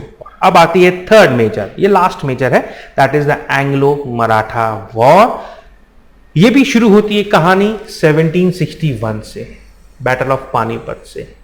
पेशवा बालाजी बाजीराव, इनकी डेथ हो जाती है, इनकी डेथ हो जाती है और उनके जो बेटे हैं माधव राव वो इनको सक्सीड करते हैं। थोड़ी सी यूनिटी मेंटेन करने की कोशिश करते हैं, थोड़ी सी पावर प्रेस्टीज जो कि 1761 से खत्म हो जाती है, तो उसे वो धीरे धीरे धीरे धीरे फिर से रिवाइव करने की कोशिश करते हैं माधव राव। ठीक है, बट इतना वो कैपेबल नहीं थे, ठीक है, कि इतना कुछ ज्यादा कुछ वो कर पाते। फिर से मराठास नॉर्थ और साउथ जो है वो टेरिटरीज को कॉन्कर करना शुरू करते हैं। ठीक है, अब कहानी शुरू होती है फर्स्ट एंग्लो मराठा वॉर की, that was in the year 1772, जब माधव राव की डेथ हो जाती है। माधव राव के एक ब्रदर है, माधव राव के ब्रदर है, ठीक है, उनका नाम है रघुनाथ राव। माधव राव के ब्रदर हैं, उनका नाम है रघुनाथ राव, जिनको राघोबा भी कहा जाता है। क्या कहा जाता है? राघोबा। ठीक है, इनको चाहिए मराठा की पेशवाशिप। ठीक है, माधव राव की जैसी डेथ होती है तो उनका बेटा है नारायण राव, इनको मिलती है गद्दी। राघोबा जो है इन नारायण राव का कर देते हैं मर्डर। ठीक है, और खुद बन जाते हैं पेशवा। उनका भैया जो मराठा नोबल्स हैं उनको पसंद नहीं आता ये चीज। ठीक है, ये चीज जो मराठा नोबल्स हैं, जो काउंसिल ऑफ मिनिस्टर्स हैं, जिनको 12 बहीस कहा जाता है, भैया ये नाम ध्यान रखना, व्हाट इज 12 बहीस, ये एज सच क्वेश्चन में आ जाएगा। एज सच क्वेश्चन आपसे पूछ लिया जाएगा 12 बहीस किस चीज से रिलेटेड है, तो वो क्या है? कोर्ट में जो काउंसिल ऑफ मिनिस्टर्स है, मराठा नोबल्स को 12 बहीस कहा जाता था। ठीक है, अष्टप्रधान वो शिवाजी के टाइम पर भी थे, वो यहां पर भी हैं अष्टप्रधान। ठीक है, अष्टप्रधान वो यहां पर भी हैं, लेकिन पेशवा की जो काउंसिल है उसे 12 बहीस कहा जाता था। 1774 में जो नारायण राव जी की वाइफ है, ठीक है, वो एक सन को जन्म देती हैं और जितने भी मराठा नोबल्स हैं वो तुरंत उन्हें पेशवा बना देते हैं, उन्हें तुरंत वो पेशवा बना देते हैं। छत्रपति भी उसको अपनी परमिशन दे देते हैं। छत्रपति भी जो है माधव राव नारायण को पेशवा एक्सेप्ट कर लेते हैं। रघुनाथ राव को कैप्चर करने का, अरेस्ट करने का जो ऑर्डर है वो निकाल दिया जाता है। क्या कर दिया जाता है? जो उनको अरेस्ट करने का, रघुनाथ राव को अरेस्ट करने का ऑर्डर निकाल दिया जाता है। रघुनाथ राव भाग के चले जाते हैं कहां पर? बॉम्बे। नेगोशिएट शुरू करते हैं। ट्रीटी ऑफ सूरत साइन होती है इंग्लिश गवर्नमेंट के साथ। क्या होता है? ट्रीटी ऑफ सूरत। ठीक है, ट्रीटी ऑफ सूरत साइन होती है और यहां से राघोबा जो है, रघुनाथ राव जो है, वो कहते हैं कि भैया आप मेरी हेल्प करो और आपको इस रीजन में टेरिटरीज भी मिलेंगी, आप मुझे पेशवा बना दो, आप मुझे पेशवा बना दो। अब भैया क्या होता है? इंग्लिश कंपनी जो है रघुनाथ राव का सपोर्ट करने को तैयार हो जाती है गद्दी पर। ठीक है, गद्दी पर। बस ये है कंडीशन। क्या है कंडीशन? ये है कि रघुनाथ राव पूरा खर्चा, जो भी वॉर का खर्चा आएगा वो रघुनाथ राव पे करेंगे। फर्स्ट मराठा वॉर शुरू हो जाती है। सिर्फ इंग्लिश का एम्बिशन है इंटरफियर करने का internal affairs of the Marathas में। मराठास ने वो अपॉर्चुनिटीज प्रोवाइड भी करी। ठीक है, ये चीज। वॉर एंड होती है ट्रीटी ऑफ सलबाई के साथ 1782 में। ये काफी इंपॉर्टेंट ट्रीटी है। Yes, it is a very important treaty. क्यों? क्योंकि यहां पर 20 ईयर्स का पीस मिलता है, 20 साल का पीस मिल जाता है कंपनी को मराठास से। यानी कि 20 साल तक ना तो कंपनी और मराठा के बीच में कोई वॉर नहीं होगी। ठीक है, इनके जो भी अलाइज होंगे कंपनी के या मराठास के, तो भी वो उनके अगेंस्ट में भी वॉर वेज नहीं करेंगे। वो तो सिर्फ कहने की बात थी। ठीक है, पर यहां से 20 साल का जो ये पीस मिला मराठास की तरफ से, इसको कंपनी ने बहुत अच्छी तरीके से यूटिलाइज किया, बहुत अच्छे तरीके से यूटिलाइज किया। मैसूर किंगडम को सप्रेस करने के लिए, क्योंकि आप 1782 में 20 इयर्स जोड़िए, 1802 आता है, तब तक तो गायब हो गए, तब तक तो मैसूर किंगडम को हटा ही दिया, उसका एग्जिस्टेंस ही खत्म कर दिया कंपनी ने, ठीक है। और निजाम सब्सिडरी लाइंस ट्रीटी साइन कर ही चुके हैं, तो वो तो वैसे ही सब्सिडरी बन गए कंपनी के। अब बचा कौन? मराठा बचे बेटा, है ना। तो सेकेंड एंग्लो मराठा वॉर में बची कुची कसर वो भी खत्म हो गई, ठीक है। इंटरनल कॉन्फ्लिक्ट्स के कारण, फिर से इंटरनल कॉन्फ्लिक्ट्स के कारण सेकेंड एंग्लो मराठा वॉर शुरू होती है, ठीक है, कॉन्स्पिरेसीज के कारण, ठीक है। ये चीज क्या होता है, क्या होता है यहां पर? बालाजी बाजीराव टू जो है वो मल्हार राव होलकर, जो कि जसवंत राव होलकर, इंदौर के जो होलकर्स हैं, ठीक है, जिनके वो रूलर हैं, उनके ब्रदर मल्हार राव होलकर को वो मर्डर कर देते हैं। अब जसवंत राव होलकर रिवेंज लेने के लिए अटैक करते हैं पेशवा बाजीराव टू के ऊपर। पेशवा बाजीराव टू भाग के चले जाते हैं, पूना से भाग के चले जाते हैं इंग्लिश कंपनी के पास, बेसिन में, ठीक है। बेसिन में यहां पर ट्रीटी होती है। यस, 31 दिसंबर 1802 में एक subsidiary alliance treaty Maratha Peshwa Bajirao two जो है ये साइन करते हैं इंग्लिश कंपनी के साथ, वेलेस्ले के साथ, और वेलेस्ले तैयार हो जाता है बाजीराव टू की हेल्प करने को, बाजीराव टू की हेल्प करने को। इसी बीच में 1803 में आर्थर वेलेस्ले पूना में एंटर करते हैं। 1803 में ये वॉर शुरू होती है और 1803 में ही दिल्ली को कैप्चर कर लिया जाता है। 1803 में ही दिल्ली को कैप्चर कर लिया जाता है, ठीक है। मराठा आर्मी जितनी भी है उन सब के पास कोई प्लान नहीं है, कोई टैक्टिक्स नहीं है कि किस तरीके से लड़ा जाएगा, और कंपनी जो है वो अटैक कर देती है। दिल्ली के डाउनफॉल के साथ मुगल एम्परर जो है वो फिर से प्रोटेक्शन में आ जाते हैं इंग्लिश कंपनी के, वो फिर से प्रोटेक्शन में आ जाते हैं। सिंधियास को और भोंसले को फोर्स किया जाता है कि अब वो कंपनी के साथ एक पीस ट्रीटी साइन करे, जो कि फेवरेबल होती है कंपनी के लिए। इसी बीच में लॉर्ड वेलेस्ले को वापस बुला लिया जाता है। लॉर्ड जॉर्ज बार्लो जो है वो थोड़े से पैसिव नेचर के हैं, पैसिफिक नेचर के हैं, ठीक है, और वो इस वॉर को यहीं पर एंड कर देते हैं बिना किसी कंक्लूजन के, ठीक है। 1805 में ये वॉर जो है एब्रप्टली एंड हो जाती है, ठीक है, एब्रप्टली एंड हो जाती है, ठीक है। अब आती है थर्ड एंग्लो मराठा वॉर, जो कि सबसे डिसिसिव है। पेशवा बाजीराव टू जो है वो ट्रीटी तो साइन कर लिए, ट्रीटी तो साइन कर चुके हैं, लेकिन भैया अभी भी मन में तो रहता ही ना कि ट्रीटी साइन कर लिए, अपनी इंडिपेंडेंस खो चुके हैं, तो फिर से इंडिपेंडेंट को एसर्ट करना है। ये चीज मार्क्वेस ऑफ हेस्टिंग इंडिया के अंदर आते हैं, जिनका सुप्रीम ड्रीम है कि वो ब्रिटिश इंग्लिश कंपनी को पैरामाउंट बनाए। कहां पर? इंडिया में पैरामाउंट बनाए, ठीक है, उनका रूल स्टैब्लिश करें। ये मार्क्वेस ऑफ हेस्टिंग का ड्रीम होता है, ठीक है, और वो फिर से जो है ये वॉर स्टार्ट कर देते हैं। पेशवा बाजीराव टू डिससेटिस्फाइड है, ठीक है, वो भोंसले, सिंधियास, होलकर, इन सबको एक करने की कोशिश करते हैं अगेंस्ट द इंग्लिश। पिंडारीज, पठान्स, इन सबको वो मिला लेते हैं, बोले एकता में ही ताकत है, फिर से मिला लो भैया सबको एक साथ। पर भैया लॉर्ड हेस्टिंग जो है वो इन मराठा एलाइज को एक एक करके हराते चले जाते हैं। एंड अल्टीमेटली जब पेशवा बाजीराव जो है ब्रिटिश रेसिडेंट को खिड़की पर जो है अटैक करते हैं, खिड़की पर अटैक कर देते हैं, एक प्लेस है खिड़की पूना के पास में, वहां पर जब वो अटैक कर देते हैं ब्रिटिश रेजिमेंट पर, तब ये वॉर शुरू हो जाती है, ठीक है। लॉर्ड हेस्टिंग जो है दौलत राव सिंधिया के साथ एक ट्रीटी साइन करते हैं, जो कि अगेन पीस ट्रीटी होती है। भोंसले को भी एक पीस ट्रीटी साइन करनी पड़ती है, और जो मराठा कॉन्फेडरेसी है वो टूट जाती है। अब पेशवा अकेले हैं। जैसे ही ब्रिटिश रेजिडेंसी खिड़की पर अटैक होता है, ठीक है, जून में 1818 में Maratha forces Peshwa Bajirao two exhaust हो जाते हैं लड़ते लड़ते, और वो सरेंडर कर देते हैं। यहां पर third Anglo Maratha war and हो जाती है। जो पेशवा का ऑफिस है उसे अबॉलिश कर दिया जाता है, और बाजीराव टू को भेज देते हैं कहां पर? बिठूर।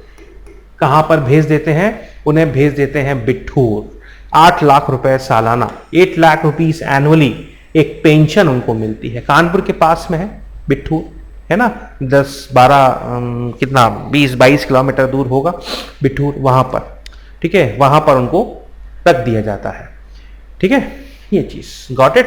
पेशवा का एबॉलिश हो गया ऑफिस, और थर्ड एंग्लो मराठा वॉर खत्म, मराठा पावर हमेशा के लिए एंड हो जाती है। प्रताप सिंह को जो है इंग्लिश रेस कर देते हैं एज ए छत्रपति शिवाजी। प्रताप सिंह जो है ये एडॉप्टेड सन है, ठीक है, सॉरी प्रताप सिंह जो है, sorry I am really sorry, ठीक है, तो सतारा पर इनको जो है एज ए छत्रपति शिवाजी की गद्दी जो है दे दी जाती है, और एक सबऑर्डिनेट बना दिया जाता है इंग्लिश कंपनी का, ठीक है, ये चीज क्लियर, ठीक है, ये पार्ट। तो यहां पर एंग्लो मराठा वॉर, ये मैं आई एम रियली सॉरी, वो मैं मिस कंफ्यूज हो गया था, भूल गया था, ठीक है। प्रताप सिंह जो है, ठीक है, he was the legal higher of the Shivaji family, तो इसीलिए इनको जो है गद्दी दे दी जाती है। एक स्मॉल छोटा सा सबऑर्डिनेट किंगडम यहां पर ये बना दिया जाता है, ठीक है। अब आती है एंग्लो सिख वॉर, ठीक है। एंग्लो सिख वॉर में ज्यादा कुछ है नहीं, ठीक है। ये फर्स्ट एंग्लो सिख वॉर 1845 में से लेके 46 तक, 1 साल तक लड़ी गई। महाराजा रंजीत सिंह जी जो सुकर चकिया मिस्ल के हेड थे, ठीक है, तो उनकी डेथ के बाद में जो सिख आर्मी थी नॉर्थ वेस्टर्न रीजन में, वो धीरे धीरे इंटरनली वीक होते चले जाती है, और इसका फायदा जो है ब्रिटिश गवर्नर जनरल्स उस टाइम पर उठाते हैं, और first battle between Sikh and English में 1845 में शुरू हो जाती है, ठीक है। 18 को हरा दिया जाता है, इंग्लिश बैटल ऑफ फिरोजपुर जीत लेते हैं दिसंबर 21 में। बैटल ऑफ सोबरॉन 1846 में ये फाइनल बैटल होती है, जिसमें सिक्स दे वर बैडली डिफीटेड, और यहां पर ब्रिटिश कंपनी जो है वो लाहौर को कैप्चर कर लेती है, ठीक है, लाहौर को कैप्चर कर लेती है सतलज रिवर को क्रॉस करके। मिनटों के टाइम पर रंजीत सिंह जी और इंग्लिश कंपनी के बीच में एक ट्रीटी हुआ था कि river Sutlej is the boundary between the English territories and the Sikh army, ठीक है, सिख आर्मी एंड, ठीक है, यहां पर ये चीज सिख जो है इस चीज को मतलब पसंद नहीं करते, और वो फिर से अपनी अथॉरिटीज को रीअसर्ट करने की कोशिश करते हैं। तो 1848 में सेकेंड एंग्लो सिख वॉर ये स्टार्ट होती है। सेकेंड एंग्लो सिख वॉर एक स्टार्ट होती है, और इस पूरे सीरीज में एक डिसिसिव बैटल लड़ी जाती है at the battle of Gujarat में 21 फरवरी 1849 में, जिसमें सिख्स दे वर बैडली डिफीटेड, ठीक है। और डलहौजी जो है सैंक्शन की बिल्कुल भी जो है वेट नहीं करते, और वो पूरे पंजाब को एनेक्स कर लेते हैं 1849 में। महाराजा दलीप सिंह जी जो है उनको पेंशन ग्रांट कर दी जाती है 5 लाख रुपीस एनुअली की, और उनको इंग्लैंड भेज दिया जाता है विद द रानी जिंदन। और सेकेंड एंग्लो सिख वॉर जो थी, ठीक है, ये फ्रंटियर्स जो है इन कंपनी के एक्सटेंड हो जाते हैं पंजाब रीजन तक। नेचुरल फ्रंटियर्स जो है नॉर्थ वेस्ट के नेचुरल फ्रंटियर्स जो है वो वहां तक उसे टच करते हैं, ठीक है। अब आती है सिंध की बारी। अगर देखा जाए तो सिंध भी काफी इंपॉर्टेंट है। अगर आपको पूरे अरेबियन सी को सिक्योर करना है इंडिया पे आने के लिए, तो सिंध रीजन भी चाहिए, ठीक है, सिंध रीजन भी चाहिए। तो यहां पर क्यों ट्रेड की पॉसिबिलिटी काफी अच्छी है, उस यहां पर जो भी सिंध को कैप्चर करेगा वो कंट्रोल कर सकता है पूरी रिवर इंडस के ऊपर, है ना, ये चीज गॉट इट। अफगानिस्तान और सेंट्रल एशिया को कनेक्ट करता है सिंध, ठीक है, कनेक्ट करता है। सेकंड रीजन था कि पंजाब सिंध को जो है कहीं महाराजा रंजीत सिंह जी एनेक्स ना कर ले। थर्ड फैक्टर था रशियन एक्सपेंशन, क्योंकि रशिया को भी चाहिए था सी का एक्सेस, तो उसके लिए भी वो सिंध का अप्रोच कर सकता है। उस पूरे पार्ट को अगर उसने कॉन्कर कर लिया तो एक स्ट्रॉन्ग एनिमी जस्ट गेट पर खड़ा होगा इंग्लिश कंपनी की। तो इसीलिए जो है सिंध का कॉन्क्वेस्ट करना बहुत जरूरी है। तो यहां पर फियर जो था रशियंस का वो इंड्यूस करता है इंग्लिश कंपनी को कि सिंध को जो है फटाफट से एनेक्स कर लिया जाए, पंजाब को भी एनेक्स कर लिया जाए। तो सिंध और पंजाब इन दोनों को कंपनी जो है एनेक्स कर लेती है। चार्ल्स नेपियर 1842 में चार्ल्स नेपियर जो है ये सिंध पे जाते हैं और मिलिट्री अथॉरिटी वहां पर होती है। चार्ल्स नेपियर जो है जनरल ऑट्रैम ठीक है, अगेंस्ट द आमिर्स जो बनाए जाते हैं वहां पर, और आमिर से डिमांड करते हैं बहुत सारी चीजें, ठीक है, और वो बोलते हैं कि भैया हमको कॉइन्स को भी मिंट करने का राइट दिया जाए, इंग्लिश शिप्स को पास किया जाए, कराची और जो रीजन है आसपास के वो भी इंग्लिश को वो सरेंडर कर दिए जाए। Yes they were surrendered, and yes they were surrendered. Amirs नहीं मानते, ब्रिटिश टेरिटरीज जो है सिंध 1843 में सिंध को एनेक्स कर लिया जाता है। काफी इंपॉर्टेंट है भैया, काफी इंपॉर्टेंट है ये एनेक्सेशन, ठीक है, ये पार्ट। लेकिन जबरदस्ती, और एक तरीके से देखा जाए तो वॉर तो खैर नहीं था, ये वॉर तो नहीं लड़ी गई थी यहां पर जो सिंध के आमिर्स थे उनको फोर्सफुली जो है सरेंडर करने पर मजबूर कर दिया गया, ठीक है, and yes the Sindh was annexed into the British territories. तो इस तरीके से जो है by the way of conquest Indian territories को कैप्चर किया जाता है। अब आती है बारी हमारी the expansion through the administrative measures, और उसमें सबसे पहला जो पार्ट है that is the policy of ring fence, that is the policy of ring fence, ठीक है। जो वॉरेन हेस्टिंग है ये गवर्नर बनते हैं 1772 में, और इस पॉलिसी की शुरुआत वही करते हैं, ठीक है, पॉलिसी की शुरुआत यही करते हैं। ये क्या करते हैं, पॉलिसी रिंग फेंस। अब यहां पे एक शब्द का मतलब समझो, रिंग फेंस क्या होती है भैया, ये टेरिटरी है, यहां पर हमने फेंसिंग कर दी, ठीक है, फेंसिंग कर दी एक रिंग के फॉर्म में, ठीक है, हमारी इस टेरिटरी को प्रोटेक्ट करने के लिए। भाई जैसे होता है ना, अपने प्लॉट को प्रोटेक्ट करने के लिए अपन लोग बाउंड्री वॉल रेज कर देते हैं, तो एक तरीके से ये बाउंड्री वॉल ही है, ठीक है। अब बाउंड्री तो नहीं बना सकते, है ना, तो यहां पर क्या करते थे कि ये जो स्टेट्स हैं इन स्टेट्स को बना लिया अपना अलाई, ठीक है। मान लो ये ब्रिटिश टेरिटरी है और ये भी एक और टेरिटरी है और ये भी एक और टेरिटरी है। अब ये जो है हमारा एनिमी है लेकिन ये फ्रेंड है, तो ये जब अटैक करेगा इस पर तो यहीं से आएगा ना, ठीक है, तो इसको फ्रेंड बना लिया ये इस तरीके से। ऐसे ही यहां पर भी एक और फ्रेंड, यहां पर भी एक और फ्रेंड, यहां पर भी एक और फ्रेंड। तो भैया एनिमी अब कहीं से भी अटैक करे, पहले वो हमारे फ्रेंड पर अटैक करेगा, हमारी टेरिटरी पर अटैक नहीं करेगा। तो इस तरीके से ये जो पॉलिसी थी, ठीक है, ये पॉलिसी ऑफ रिंग फेंस बनाई गई, ठीक है, सिर्फ अपने फ्रंटियर्स को सेफ गार्ड करने के लिए, अपने फ्रंटियर्स को, अपनी टेरिटरीज को सेफ गार्ड करने के लिए। मैसूर और मराठास के अगेंस्ट में ये पॉलिसी रिफ्लेक्ट करती है। अफगान्स भी, भैया अवध को बनाया गया था ना ऐसा बफर स्टेट, क्यों बनाया गया था, अफगान्स के डेंजर के कारण।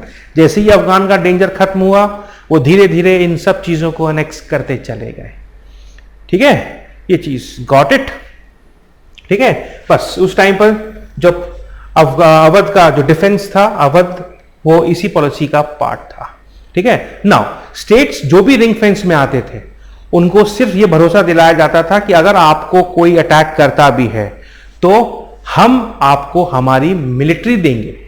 अरे भैया लेकिन क्यों देंगे, उनके खुद के खर्चे पर, एट देयर ओन एक्सपेंस। भैया अपनी टेरिटरी को प्रोटेक्ट कर रहे हैं, अपनी टेरिटरी को प्रोटेक्ट कर रहे हैं, वो भी दूसरे के खर्चे पर, ठीक है, हेल्प भी करेंगे लेकिन वो भी दूसरे के खर्चे पर। मान लो बंगाल पर अफगान ने अटैक किया, बीच में आ गया अवध, अवध पे पहले अटैक हुआ, तो बंगाल से इंग्लिश कंपनी की जो आर्मी है वो पहुंच तो जाएगी अवध, लेकिन उस आर्मी का खर्चा कौन उठाएगा, वो अवध उठाएगा, ठीक है। ये चीज means they had to maintain a subsidiary forces. एक तरीके से देखा जाए तो ये कुछ सब्सिडरी अलायंस सिस्टम की शुरुआत की तरह है ना, ये चीज सब्सिडरी अलायंस सिस्टम जो वेलेस्ली की पॉलिसी थी ना, ये उसी का शुरुआत था, पॉलिसी ऑफ रिंग फेंस। इसी को मॉडिफाई कर दिया वेलेस्ली ने, इसी को क्या किया, मॉडिफाई कर दिया वेलेस्ली ने, ठीक है, रिंग फेंस सिस्टम को। Got it, clear. तो ये था the policy of ring fence, ठीक है। अब आती है सब्सिडरी अलायंस सिस्टम। देखो भैया सब्सिडरी अलायंस सिस्टम को ट्रोजन हॉर्स सिस्टम या पॉलिसी ये भी कहा जाता है, या Trojan policy of Lord Wellesley भी ये कहा जाता है, ठीक है। ये बहुत इंपॉर्टेंट पॉलिसी है कॉन्क्वेस्ट की, ये बहुत इंपॉर्टेंट है पॉलिसी है कॉन्क्वेस्ट की, ठीक है। ये चीज इंपॉर्टेंट पॉलिसी है ये कॉन्क्वेस्ट की, है ना। ये चीज जब वेलेस्ले इंडिया में आया था तो उसका एक ही पावर था, या तो इंडिया को, वो ब्रिटेन को बनाएगा सुप्रीम पावर, और या फिर वो छोड़ के चला जाएगा कंट्री से। ठीक है, ये चीज 4 स्टेजेस में ये पॉलिसी डेवलप हुई, 4 स्टेजेस में ये पॉलिसी डेवलप हुई, एब्रप्टली ये डेवलप नहीं हुई है। ठीक है, पहले क्या करते थे, मैंने बताया था आपको, पहले क्या करते थे, इंग्लिश कंपनी जो है वो अपने ट्रूप्स को, इंडियन प्रिंसेस को दिया करते थे, अभी देखा हमने थोड़ी देर पहले। सेकंड स्टेज में क्या, किराए पर देना जैसे आर्मी को, ठीक है, नवाब को हेल्प करने के लिए। दूसरे में क्या हुआ कि भैया इंडियन ट्रूप्स को अब वो असिस्ट करेंगे। थर्ड स्टेज में क्या हुआ कि कंपनी जो है अपने ट्रूप्स को दे तो रही है, ठीक है, रिस्पॉन्सिबिलिटी वो खुद ले रही है कि भैया डिफेंस अब हम करेंगे आपकी टेरिटरीज को, पैसा आप दे देना हमको, ठीक है, पैसा दे देना। चौथा जो स्टेज था, that was the subsidiary alliance system, that was the subsidiary alliance system. चौथे स्टेज में ये हुआ कि भैया ट्रूप्स तो हम भेज देंगे पर हमको पैसा नहीं चाहिए, जितना पैसा आप हमको दोगे उस आर्मी को मेंटेन करने के लिए उतने अमाउंट का हमको लैंड दे दो, उतने अमाउंट का क्या दे दो, हमको लैंड दे दो। ठीक है, ये चीज गॉट इट। तो एक तरीके से मिलिट्री कैंटोनमेंट वहां पर डेवलप हो जाएगा, एक तरीके से क्या होगा, एक तरीके से एक मिलिट्री कैंटोनमेंट वहां पर डेवलप हो जाएगा। ठीक है, ये चीज clear. Fourth and the final stage जो था कि हमको टेरिटरी चाहिए in the lieu of annual payment, in the lieu of annual payment. किसी ने भी डेवलप किया हो, किसी ने भी कैसे, भाई ये 4 स्टेजेस थे, कोई भी लेके आया हो पर नाम वेलेस्ले का ही होता है। आप फीचर्स क्या थे, एक एक पॉइंट देख लेते हैं। स्टेट को जो है सरेंडर करना है अपने सारे एक्सटर्नल रिलेशंस। ध्यान से सुनना भैया, बहुत इंपॉर्टेंट है। जितने भी एक्सटर्नल रिलेशंस हैं वो सब अब कंपनी मैनेज करेगी। ठीक है, चाहे किसी से नेगोशिएट भी करना हो, कोई भी ट्रीटी आना हो, एक ब्रिटिश ऑफिशियल, ब्रिटिश रेजिडेंट के तौर पर उस पर्टिकुलर स्टेट के हेडक्वार्टर में रहेगा। स्टेट को वॉर लॉन्च करने की बिल्कुल भी इजाजत नहीं है, परमिशन नहीं है। ठीक है, स्टेट वॉर नहीं लड़ेगा। वॉर कौन लड़ेगी, वॉर लड़ेगी कंपनी। कंपनी प्रोटेक्ट करेगी उस पर्टिकुलर स्टेट को किसी भी फॉरेन एनिमीज से। ठीक है, ये चीज स्टेट जो है वो किसी भी अदर फॉरेनर को, अदर यूरोपियन को एम्प्लॉय नहीं करेगा। करना चाहता है तो परमिशन लेनी पड़ेगी, किससे, कंपनी से। ठीक है, कंपनी से। कोई भी डिस्प्यूट हो गया, कोई भी डिस्प्यूट हुआ तो भैया अब कौन है arbiter, English company. English company. State को आर्मी मेंटेन करनी है within its territories, within its territories, commanded by the British officer. यहां पर देखो भैया, ये सबसे इंपॉर्टेंट है भैया, घर में ही आर्मी आके बैठ गई, commanded by the British officers. किस लिए ये आर्मी, किस लिए आई है, इस आर्मी का काम है कि ये मेंटेन करेगी पीस को, और इसका जो भी मेंटेनेंस है वो कौन देगा, वो कौन देगा, वो ये स्टेट भरेगा, वो ये स्टेट भरेगा। कैसे देगा, वो क्या करेगा कि कुछ टेरिटरीज जो है वो इंग्लिश कंपनी को दे देगा। इससे जो भी रेवेन्यू जनरेट होगा, जो भी रेवेन्यू आएगा, जो भी लैंड रेवेन्यू कलेक्ट होगा, उससे इस पूरी आर्मी को मेंटेन किया जाएगा। लो भैया, ये स्टेट है, ये मान लो ये कोई भी एक स्टेट है, इतना टेरिटरी कंपनी के हाथ में आ गया, ये इसका हेडक्वार्टर है। कभी भी लगा कि ये स्टेट डेंजर बन सकता है कंपनी के लिए, इन ट्रूप्स ने अटैक कर दिया, ये पूरी टेरिटरी कैप्चर कर ली। तो एक तरीके से क्या हुआ, वर्चुअली ये पूरी की पूरी किंगडम, ये पूरी की पूरी किंगडम जो है वो आ गई इंग्लिश कंपनी के हाथ में। ठीक है, किसी भी प्रकार का इंटरफियरेंस नहीं होगा किसी भी इंटरनल अफेयर्स में, सिर्फ नाम के लिए। भैया इंटरनल अफेयर्स में तो होता ही था। कैसे होता था, 2 ब्रदर हैं, दोनों आपस में लड़ पड़े तो एक को जो है कंपनी ने सपोर्ट कर दिया, बोले लॉ एंड ऑर्डर मेंटेन रहेगा, पीस मेंटेन रहेगी, आप राजा इसको बना दो, अगर नहीं बनाओगे राजा तो फिर हम आपके अगेंस्ट में वॉर लड़ेंगे। ठीक है, तो वो भैया दूसरा व्यक्ति डर जाता था, बोलता अरे यार ये क्या बात हुई, ये क्या बात हुई, ये चीज। ठीक है, तो ये था द सब्सिडरी अलायंस सिस्टम, और इस सब्सिडरी अलायंस सिस्टम को पहली बार साइन करने वाले थे हैदराबाद के निजाम। ठीक है, 1798 में। फिर मैसूर ने साइन किया, फिर अवध ने, फिर पेशवा ने, सिंधियाज एंड भोसलेस ने। मेरिट बहुत सारे हैं सिर्फ ब्रिटिश इंटरेस्ट में। ठीक है, मिलिट्री स्ट्रेंथ बढ़ाते ही चले गए। फाइनेंशियल बर्डन नहीं है ना, आर्मी किसके एक्सपेंस पर आ रही है? दूसरे के एक्सपेंस पर बन रही है। भाई मेरा स्टेट है, मैंने टेरिटरी दे दी ब्रिटिशर्स को, आप यहां से रेवेन्यू जनरेट करो और अपनी आर्मी मेंटेन करो, बट मेरे को डिफेंस की जब जरूरत पड़ेगी, ठीक है, या मुझे वॉर की जरूरत पड़ेगी तो वो आर्मी मेरे भी काम में आएगी। कितनी बार लड़ेंगे? डिप्लोमैटिकली बहुत सारे प्रॉब्लम्स को इंग्लिश कंपनी सॉल्व करते जाती थी, इंग्लिश ऑफिशियल सॉल्व करते जाते थे और अपने लिए एक स्ट्रांग आर्मी डेवलप कर ली, एक स्ट्रांग आर्मी डेवलप कर ली बिना किसी फाइनेंशियल बर्डन के, बिना किसी फाइनेंशियल बर्डन के। टेरिटरीज भी आ गई यार नेटिव रूलर्स से, वो भी आ गई, ठीक है, पैसा तो आया, टेरिटरीज भी आ गई, ठीक है। नेटिव रूलर्स को बिल्कुल कंप्लीटली डिपेंडेंट बना दिया, कंप्लीटली डिपेंडेंट बना दिया, चाहे इंटरनल अफेयर्स हो चाहे एक्सटर्नल अफेयर्स हो, ये चीज, ठीक है। एक तरीके से देखा जाए तो इस सिस्टम ने ब्रिटिश सुप्रीमेसी को स्टैब्लिश किया, ब्रिटिश सुप्रीमेसी को इस सिस्टम ने स्टैब्लिश किया इंडिया के अंदर, ठीक है। नाउ डीमेरिट्स सिर्फ कंपनी के लिए बेनिफिशियल थी, ये only beneficial to the company, ठीक है। जो भी मनी डिमांड हो रही थी, जो भी था, वो सब रिसोर्सेस किसके थे? स्टेट के। जो भी रिसोर्सेस थे किसके थे? रूलर्स ने कहा नेग्लेक्ट कर दो यार, वेलफेयर की जरूरत ही नहीं पीपल की, पैसा ही नहीं बचा ना, वो सब तो पैसा कंपनी ले गई, वो पैसा तो कंपनी ले गई। जो स्टेट्स थे, डीके डिटेरिएशन एडमिनिस्ट्रेशन का होते ही चला गया, and ultimately because of mall administration वो एनेक्स करते चले गए। एक तरीके से देखा जाए तो जितने भी इंडियन स्टेट्स थे वो सब डिपेंडेंट हो गए। वो क्या हो गए? वो सब डिपेंडेंट हो गए। किसके डिपेंडेंट हो गए? कंपनी के डिपेंडेंट हो गए, ठीक है, कंपनी के डिपेंडेंट हो गए। Got it? ये चीज। अब आती है doctrine of lapse blast. Lord Dalhousie ने इंट्रोड्यूस किया था 1848 में, ठीक है, पर वो ऐसा नहीं है कि ये भी पहले से नोन अननोन थी ये पॉलिसी।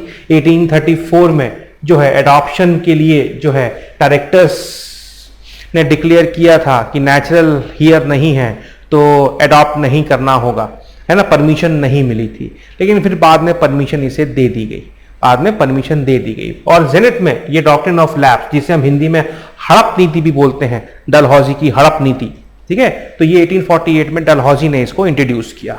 ना यहां पर क्या किया, ये डॉक्ट्रिन ऑफ लैप्स जो थी ना, वो जो ब्रिटिशर्स को पैरामाउंट पावर इंडिया के अंदर बनाने के लिए थी, और जितने भी जो डिपेंडेंट स्टेट्स थे ब्रिटिश के, वो जो पावर है वो पावर सिर्फ ब्रिटिशर्स के पास आ जाए, अब वो कैरी फॉरवर्ड ना हो उनके जो भी एडॉप्टेड सन है गवर्नमेंट का, ठीक है, ये चीज। Got it? ये पार्ट। नाउ डलहौजी ने क्या किया, अपनी इस पॉलिसी के अंदर स्टेट्स को 3 पार्ट में डिवाइड किया।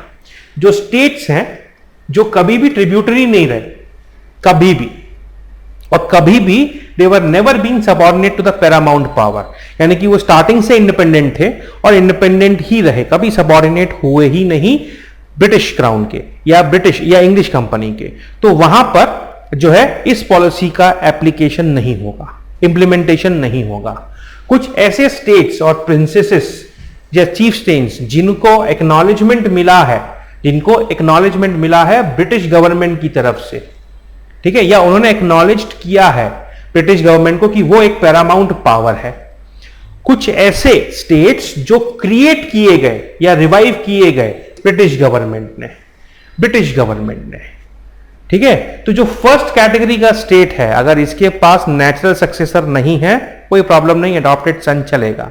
सेकंड और थर्ड, सेकंड में परमिशन मिल भी सकती है, परमिशन नहीं भी, लेकिन थर्ड में परमिशन मिलेगी ही नहीं। अगर आपका नेचुरल सक्सेसर है तभी आप जो है कैरी ऑन हो सकते हो, नहीं तो आपका जो रूल है वो लैप्स कर जाएगा और वो पूरी की पूरी टेरिटरीज ब्रिटिश टेरिटरीज में इनकॉर्पोरेट कर लिए जाएंगे, ठीक है। यानी कि डलहौजी ने कहा कि फर्स्ट कैटेगरी के जो है वो फ्री है, इंग्लिश का कोई राइट ही नहीं है। सेकंड कैटेगरी में ये है कि एसेंट जो है एडॉप्शन के लिए, ठीक है, वो दे सकते हैं, ठीक है, तो ब्रिटिश को, ठीक है, जनरली अप्रूवल मिल ही जाता है, लेकिन थर्ड कैटेगरी में नहीं होगा, ठीक है। Should not be, the throne should not be allowed to go by adoption, should not be go allowed by adoption. यहां पर डलहौजी ने क्या किया था, यहां पर डलहौजी ने डिस्टिंक्शन बना दिया स्टेट है ना, state secession and private property now ये क्या मतलब हुआ भैया, रूलर हूं, जैसे मान लो मैं रूलर हूं, मेरा कोई सन नहीं है, मैंने अडॉप्ट किया एक चाइल्ड को, ठीक है। अब मेरी कुछ प्राइवेट प्रॉपर्टी भी है, मैं राजा हूं तो स्टेट भी है मेरा। तो अगर मेरी डेथ हो जाती है तो जो मेरा एडॉप्टेड सन है वो सिर्फ मेरी प्राइवेट प्रॉपर्टी को कंसीडर, मतलब वो मेरी प्राइवेट प्रॉपर्टी को सक्सीड कर सकता है लेकिन स्टेट को नहीं, है ना, as per the doctrine of lapse. तो यहां पर डिस्टिंक्शन बना दिया गया। यहां पर क्या किया, यहां पर डिस्टिंक्शन बना दिया गया, private property and the cession to the throne, ठीक है, ससेशन टू द थ्रोन। यहां पर इसे जो है एक डिस्टिंक्शन बना दिया गया, ठीक है। राइट ऑफ द एडॉप्टेड सन है कि वो पर्सनल प्रॉपर्टी को या प्राइवेट प्रॉपर्टी को जो है एक्वायर कर सकता है, उसे सक्सीड कर सकता है, लेकिन गद्दी को नहीं, थ्रोन को नहीं, ठीक है, ये चीज गॉट इट। अकॉर्डिंगली डलहौजी ने क्या किया, सतारा, जैतपुर, संबलपुर, बागट, उदयपुर, झांसी, नागपुर, इनको जो है एनेक्स कर लिया by the doctrine of lapse, ठीक है, by the doctrine of lapse, got it. ये चीज क्लियर है ना, ये चीज। तो ये पार्ट था भैया हमारा अभी तक का, ठीक है दोस्तों। तो अगर कुछ डाउट्स हो आपको तो आप मुझे लिख सकते हो, भेज सकते हो, ठीक है। इसका PDF वगैरह भी आपको मिल जाएगा, ठीक है। इस लेक्चर को, इस सेशन को आप 2-3 बार और अच्छे से रिवाइज कर लोगे तो ये लगभग 1 घंटा 40 मिनट 41 मिनट का ये वीडियो है, ठीक है। इसको आप 2-3 बार भी अगर अच्छे से देख लेते हो तो आपका ये सेक्शन कंप्लीट हो जाएगा, आपको और कुछ एक्स्ट्रा पढ़ने की जरूरत नहीं पड़ेगी। इसके लिए कोई भी चीज़ एक्स्ट्रा पढ़ने की आपको जरूरत नहीं पड़ेगी, ठीक है दोस्तों। तो थैंक यू वेरी मच। तो मिलते हैं कल अगले सेशन में। Thank you.